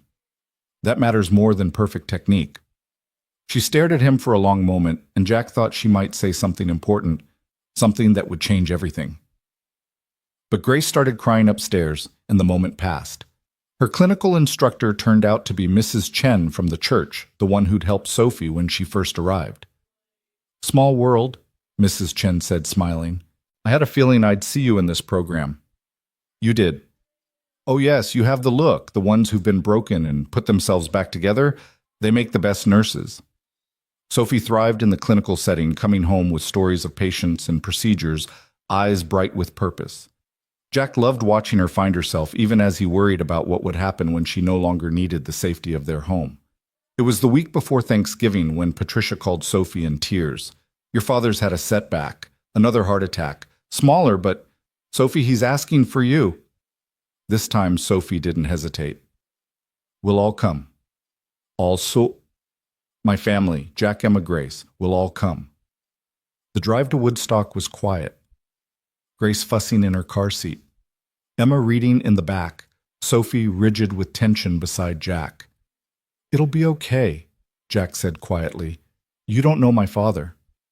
No, but I know you. You're strong enough for this. William Reed looked small in the hospital bed, diminished in a way that had nothing to do with his illness and everything to do with choices and regret. His eyes found Sophie immediately, then moved to the baby in her arms. Is that her? This is Grace, your granddaughter. William's eyes filled with tears, shocking everyone. She looks like you did. Dad, I was wrong. The words came out strangled, forced through pride, thick as molasses. I was wrong, Sophia, about all of it. Sophie sank into the chair beside his bed, Grace on her lap. Dad, you don't have to. Yes, I do. I've been lying here thinking about dying, about what I'd leave behind, and all I could think was that I threw away my daughter for what? For reputation, for what people would think. He reached out a shaking hand toward Grace. Can I? Sophie hesitated, then placed Grace's tiny hand in her grandfather's. I'm sorry, William whispered. I'm so sorry. The rest of the visit was quiet, careful, everyone navigating the new territory of possible reconciliation. Patricia clung to Sophie and Grace like they might disappear. Melissa and Tony were there too, and suddenly the small hospital room was full of family reconnecting. Emma, meanwhile, had found the pediatric ward and was reading to sick children because of course she was. Jack found her there an hour later, surrounded by kids doing voices for the Gruffalo. Your daughter's amazing, a nurse told him. She just walked in and asked if anyone needed a story. She gets that from her mother, Jack said automatically, then realized he'd been thinking of Sophie, not Sarah. They stayed in a motel that night, 2 rooms side by side. After Emma and Grace were asleep, Sophie knocked softly on Jack's door. Can't sleep. Too much in my head. She sat on the uncomfortable motel chair. He apologized. My father actually apologized. How do you feel about that? I don't know. Relieved, angry that it took him almost dying, sad about all the time we lost. She pulled her knees up to her chest. Jack, what if they want us to move back? What if they want to be part of Grace's life now? What do you want? I want to stay in Vermont. I want to finish school. I want... She stopped, looked away. What? I want the life we have. Is that wrong? To choose the family we built over the one I was born into? Jack moved to sit beside her on the floor, their backs against the bed. It's not wrong. Family is more than blood. Sarah used to say that, didn't she? Emma mentioned it. All the time. She believed in chosen family and making room for people who needed it. He paused. She would have loved you, Sophie. Both of you. Sophie leaned her head against his shoulder. I wish I could have met her. You did in a way. Every time you use her recipe cards or sit in her rocking chair or love Emma the way you do, you're honoring her memory. They sat in comfortable silence, the sound of traffic outside, mixing with Grace's soft snoring from the porta-crib. Jack? Yeah. What are we? The question hung in the air, dangerous and necessary. What do you want us to be? Sophie lifted her head, turned to look at him. In the dim light from the parking lot, her eyes were very dark, very serious. I want us to be real. Not just circumstances, not just convenience. Real. Jack's heart was pounding so hard he was sure she could hear it. Sophie, I'm too old, yet you're not. I'm 25 years older than you. So you deserve someone who can give you everything, adventure, travel, a long life together. I don't want adventure. I had adventure, it left me pregnant and alone on a highway. I want stability. I want someone who shows up. She reached out, touched his face gently. I want someone who stops for strangers in snowstorms. Sophie, I'm not asking for declarations or promises. I'm just asking, can we stop pretending this is temporary? Can we just be what we are? Which is a family, a real family, however that looks, whatever that means. Jack caught her hand, held it against his cheek for a moment before lowering it, keeping it clasped in his. Okay. Okay. Okay, we're a family. We'll figure out the rest as we go. Sophie smiled, the kind of smile that transformed her whole face. Okay. They drove back to Vermont the next day, William's stable and improving bridges tentatively rebuilt. The mountains welcomed them home with fresh snow and brilliant sunshine, the kind of day that made everything seem possible. That evening, as they decorated for Thanksgiving, Emma looked at the four of them reflected in the window against the early dark and said, "This is going to be the best Thanksgiving ever." "Why's that?" Jack asked, lifting her so she could place the turkey decoration on top of the bookshelf. "Because everyone's here. Everyone who matters." Sophie caught Jack's eye and smiled that same transformative smile from the motel room. And Jack realized Emma was right. Everyone who mattered was here in this cabin that had seen so much loss and was now witnessing so much life. Grace babbled from her high chair, waving a wooden spoon like a conductor's baton. Sophie laughed and gave her a pot to bang. Emma started singing one of their anatomy songs badly off key. Jack stood in the middle of his kitchen, surrounded by noise and chaos and love, and thought about time, how it wasn't a line, but a circle, always bringing you back to what mattered if you were brave enough to stop and notice. "Jack," Sophie said, bringing him back to the present. "You okay?" "Yeah," he said, looking at his family, however unconventional, however unexpected. "I'm perfect." Thanksgiving morning dawned crisp and bright, the kind of day that made the snow sparkle like scattered diamonds. Sophie was up before anyone else, as had become her habit, but this time Jack found her in the kitchen, surrounded by Sarah's recipe cards, looking overwhelmed. "The turkey's too big, or the oven's too small, or I'm too incompetent to figure out basic geometry," she said without looking up. "You're attempting Sarah's famous herb-crusted turkey?" Emma asked. "She said it was tradition, and I thought I wanted to try." Sophie's voice cracked slightly. "But I don't want to ruin her memory by destroying her recipe." Jack moved beside her, looked at the recipe card with Sarah's precise handwriting. "She always complained about that turkey. Every year she'd swear she was going to make something simpler, and every year she'd make it anyway because Emma loved it." "I don't want to disappoint Emma." "You couldn't disappoint Emma if you tried." Jack picked up the card, studied it. "But this is a two-person job. Sarah always made me help, usually while complaining about my knife skills." They worked together in the pre-dawn quiet, Sophie following Sarah's instructions while Jack shared memories of past Thanksgivings. Grace woke around 6 and Jack brought her down in her sleep sack, settling her in her high chair with some crackers while they cooked. "Sarah used to say the secret was in the compound butter," Jack said, watching Sophie work herbs into soft butter with focused determination. "But really the secret was that she made everything with love." Sophie's hands stilled. "Do you think she would mind me using her recipes being in her kitchen?" "I think she would be grateful that someone was taking care of her family." Emma appeared as the sun was fully up, drawn by the smells. "It smells right," she said wonderingly, "like before." "Sophie's following Mom's recipe exactly," Jack told her. "Not exactly," Sophie admitted. "I added a little rosemary. My grandmother always said rosemary was for remembrance." Emma hugged Sophie tight around the waist. "Mom would like that." By noon, the house was full. Tom and Linda Mitchell arrived with pies.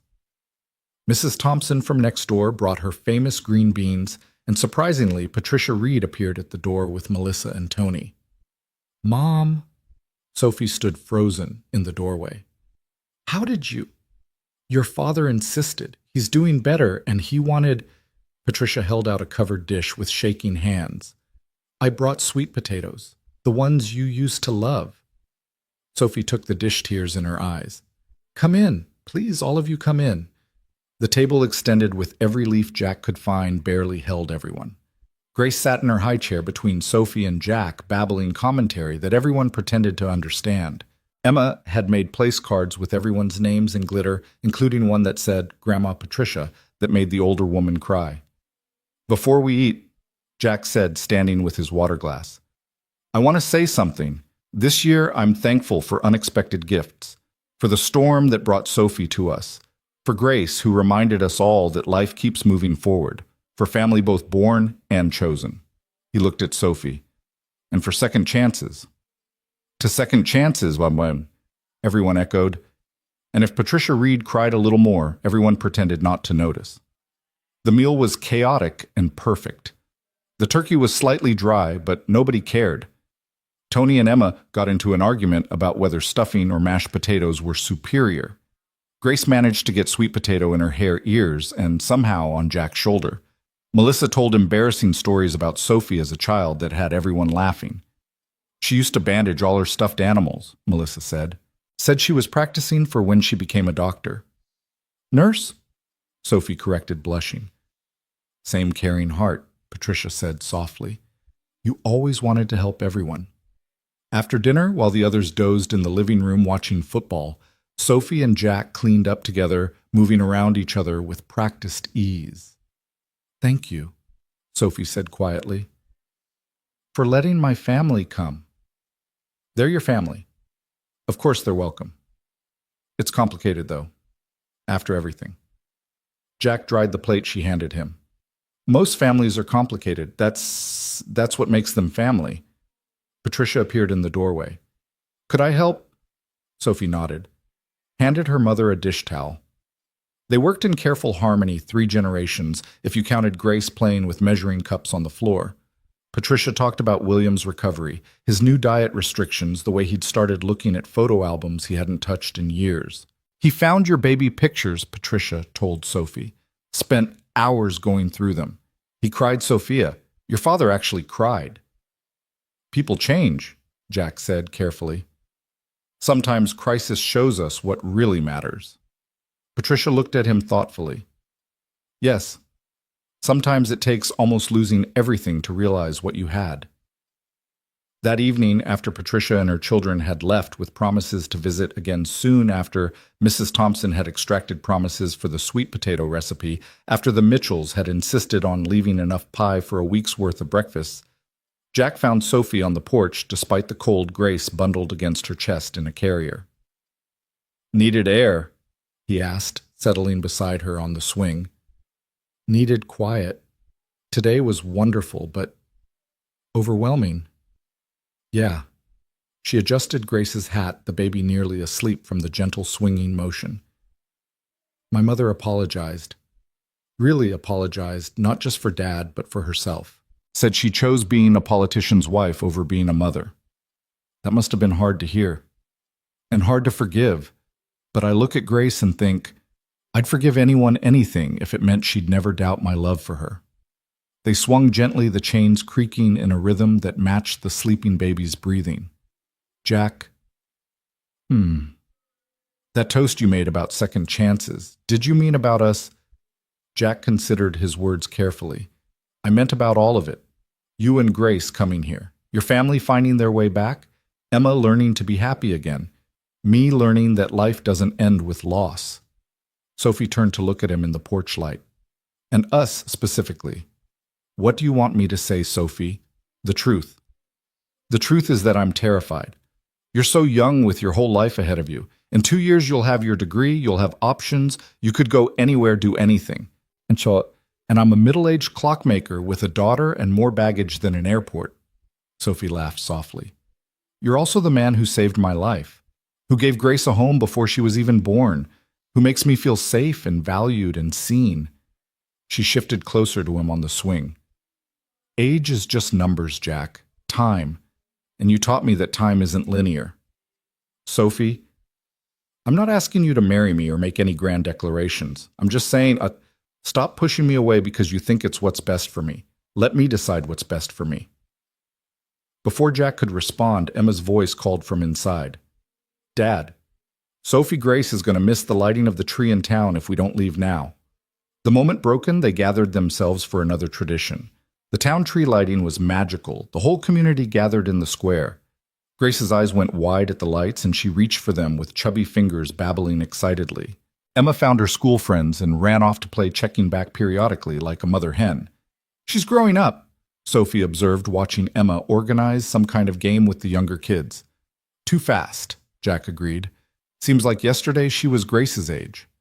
Time? Sophie said with a smile. never does what we want it to. The tree lit up suddenly, hundreds of lights blazing to life, and the crowd gasped collectively. Grace shrieked with joy, and Sophie lifted her higher to see better. Standing there in the crowd, surrounded by neighbors and friends holding the baby, while Sophie laughed at her reaction, Jack felt something settle in his chest. This was his family. However unconventional, however unexpected, this was his family. December arrived with a vengeance, snow falling steadily for 3 days straight.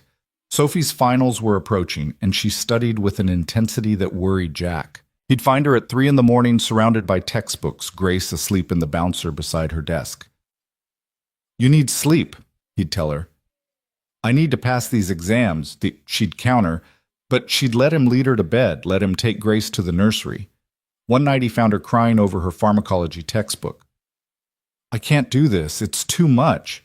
Everyone else has time to study properly, and I am trying to memorize drug interactions while teaching Grace not to eat crayons." Jack sat beside her, gently closed the textbook. "When's the exam?" 3 days. "Okay, here's what we're going to do. Emma and I will take Grace to my parents in Boston for the weekend. You'll have 3 solid days to study without interruption." "Jack, no, I can't ask." "You're not asking. I'm offering. Actually, I'm insisting. Your parents barely know about me." "They know enough. They know you make Emma happy. They know you've brought life back to the house." He hesitated. "They know you matter to me." Sophie looked at him for a long moment. "I matter to you. You know you do." "Do I? Because sometimes I think you're just enduring this situation until I can leave." Sophie, "No, let me finish. I see the way you look at me sometimes, like you want to say something but can't. I feel the way you pull back just when things feel close. And I understand you're scared. I'm scared too. But Jack, I'm not going anywhere. Not in 2 years, not in 10 years. This is my home. You're my—" She stopped searching for words. "You're what?"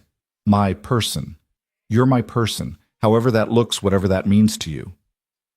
Jack's carefully constructed walls crumbled. He pulled her into his arms, held her while she cried from exhaustion and frustration and something deeper. "You're my person too," he whispered into her hair. "That's what terrifies me." They took Grace to Boston that weekend. Jack's parents, who hadn't seen him truly smile in 2 years, were so thrilled by the baby and by their son's obvious happiness that they didn't ask the complicated questions. Emma entertained them with stories of baby Grace's adventures, and Grace charmed them by taking her first independent steps in their living room. "She walked," Emma screamed. "Dad, did you see? She walked." Jack had filmed it on his phone to show Sophie later. 3 wobbling steps from the coffee table to his father's outstretched arms, accompanied by delighted laughter from everyone. "She's a natural athlete," Jack's father declared, helping Grace stand again. "Going to be a runner like her." He trailed off, uncertain how to classify relationships in this unconventional family. "Like her grandpa Jack," Emma supplied easily. "Right, Grace." The baby babbled agreement, or maybe just nonsense, but it made everyone laugh. That night after the children were asleep, Jack's mother cornered him in the kitchen. "So Sophie, what about her?" "Don't play dumb with me, Jackson Turner. That girl is in love with you, Mom. And you're in love with her. It's complicated. Love always is. But Jack, honey, you've been dead for 2 years. I watched you at Sarah's funeral, saw you disappear into yourself. And now you're alive again. That girl and that baby brought you back to life. She's 19, Mom. She's a mother. She's been through more than most people twice her age. And she looks at you like you hung the moon." His mother took his hands. "Sarah wouldn't want you to be alone, Jack. She'd want you to grab happiness wherever you found it." "How do you know what Sarah would want?" "Because I knew Sarah. She loved you more than anything except Emma, and she'd be the first to tell you to stop being an idiot and admit you love that girl." When they returned from Boston, Sophie had passed all her exams with flying colors. She met them at the door, glowing with accomplishment and relief. "I did it straight A's," Emma whooped and hugged her.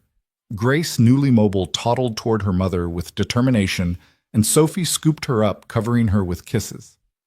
"We have a surprise too," Emma announced. "Show her, Dad." Jack pulled out his phone, showed Sophie the video of Grace's first steps. Sophie's eyes filled with tears. I missed it. Her first steps, and I missed it.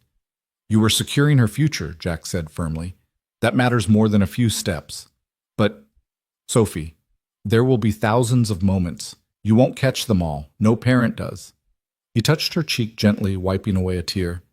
But you're giving her something more important than perfect attendance. You're showing her that women can be strong and educated and still be wonderful mothers. Sophie leaned into his touch for a moment before Grace demanded attention, patting her mother's face with sticky hands. Mama, Mama, Mama, Grace chanted her new favorite word. That's right, baby girl. Mama's here. Christmas approached again, a full year since Sophie had arrived. This time they were prepared. The tree went up the first week of December, decorated with the previous year's homemade ornaments plus new ones. Grace's handprint and salt dough, a photo ornament of all four of them from Thanksgiving. Patricia came to visit alone this time, spending an afternoon teaching Sophie to knit properly while Grace napped. I never taught you before, Patricia said sadly. I was so focused on appearances, on being the perfect political family, I missed so much. You're here now, Sophie said simply. Yes, now when you don't need me anymore. I'll always need my mother, just differently than before. They were quiet for a moment, knitting needles, clicking rhythmically. He loves you, you know, Patricia said suddenly. Jack? Sophie's hands stilled. What makes you say that? The way he watches you when you're not looking, the way he lights up when you enter a room, the way he's built his whole life around keeping you and Grace safe and happy. It's complicated. The best things always are. Christmas Eve brought another snowstorm, gentler than the one that had brought Sophie to them, but still enough to coat the world in white. They attended the evening service at the church in town, Grace toddling down the aisle in her Christmas dress, stopping to show everyone her new walking skills. Mrs. Chen, who ran the Young Mothers program, pulled Sophie aside after the service. I have something for you, she said, pressing an envelope into Sophie's hand. The church has a scholarship fund for students in the nursing program. The board voted unanimously to award it to you for next semester. Sophie opened the envelope, gasped at the amount. Mrs. Chen, this is too much. It's exactly enough. You're going to be an excellent nurse, Sophie. The community is investing in its future. That night, after Grace and Emma were asleep, Sophie found Jack in his workshop putting finishing touches on a wooden dollhouse he'd built for Grace. It's beautiful, she said from the doorway. She won't be able to play with it properly for another year at least, but he shrugged. I wanted her to have something that would last. Sophie came closer, ran her fingers over the perfectly carved details. Like the clock you're teaching Emma to build. Traditions matter, having something made by someone who loves you, something that lasts beyond the moment that matters. Jack, yeah. Can I give you your Christmas present early? It's not Christmas yet. Sophie kissed him, not on the cheek, not quick and friendly, but really kissed him. For a moment, Jack stood frozen, then his arms came around her, pulling her closer. When they finally broke apart, both were breathing hard. Sophie, don't list all the reasons this is a bad idea. Don't talk about age or circumstances or what people will think. Just, did you want that? You know I did. Then that's enough for tonight. The rest we'll figure out as we go. She kissed him again, softer this time, then left him standing in his workshop surrounded by ticking clocks and the dollhouse that would last Grace's lifetime. Christmas morning was chaos. Grace had figured out wrapping paper and was more interested in tearing it than the presents inside. Emma had made everyone quilted pot holders in her home economics class, lumpy but made with love. Sophie gave Jack a leather-bound journal for writing down all your clock stories for Emma and Grace. Jack gave Sophie a stethoscope with her initials engraved on it. For when you're a nurse, he said. When not if, Sophie noted with a smile. Never if, always when. William Reed called during dinner, his voice stronger than it had been in months. Sophia, I wanted to wish you Merry Christmas, you and your family. It was the first time he'd acknowledged Jack and Emma as Sophie's family. Merry Christmas, Dad. Your mother showed me pictures of Grace walking. She's beautiful. She looks like you, actually. Same determined chin. William laughed, a sound Sophie hadn't heard in over a year. Poor child. Dad, Would you like to visit maybe for New Year's? There was a long pause. I would like that very much. After the call, Sophie found Jack washing dishes, Emma teaching Grace to play with her new blocks. My father's coming for New Year's, she said quietly. How do you feel about that? Scared. Hopeful. Like maybe broken things can be fixed if you're patient enough. Jack dried his hands, turned to face her. Like clocks. Like families. He pulled her into his arms, and this time she didn't hesitate to wrap her arms around him to rest her head against his chest, where his heart beat steady and sure. We're really doing this, Mike? She asked against his flannel shirt. Doing what? Being together, being a family, being us, Jack finished. Yeah, Sophie. We're really doing this. Emma looked up from where she was building a tower for Grace to knock down. Finally, I thought you two were never going to figure it out. Emma, Jack said, embarrassed. What? It's been super obvious forever. Even Grace knew, right? Gracie. Grace, responding to her name, stood up and toddled over to them, arms raised to be picked up. Jack lifted her, and she immediately reached for Sophie, who took her, creating a circle with Jack's arms around them both. My girls, Jack said softly, including Emma with his eyes. Our family, Sophie corrected. The snow continued to fall outside, blanketing the world in fresh white. Inside the fire crackled, the tree lights twinkled, and 4 people who'd found each other through storm and chance and choice settled in for the evening, complete in a way none of them had expected, but all of them had needed. Sophie opened her notebook that night, writing another letter to Grace. Dear Grace, today marks 1 year since I found my way to this place, to these people, to the life we were meant to have. Your grandpa Jack, and yes, that's what he is, regardless of blood, gave me a stethoscope today. It's a tool for listening to heartbeats, for hearing what's happening inside.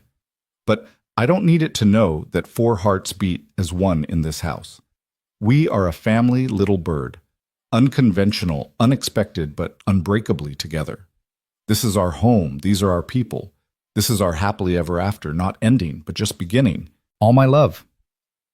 Mom. As the clock in the living room chimed midnight, marking the end of Christmas Day, Jack stood in the doorway of the living room watching his family. Emma had fallen asleep on the couch, Grace was dozing in Sophie's arms, and Sophie herself was humming that same lullaby from their first night. Come to bed, Sophie said softly. Not a question, but an invitation, a crossing of the last threshold. And Jack, who had stopped for a stranger in a storm exactly 1 year ago, who had opened his door and his heart to possibility, who had learned that time could circle back and give you another chance at happiness, followed her up the stairs toward their future, toward their life, toward home.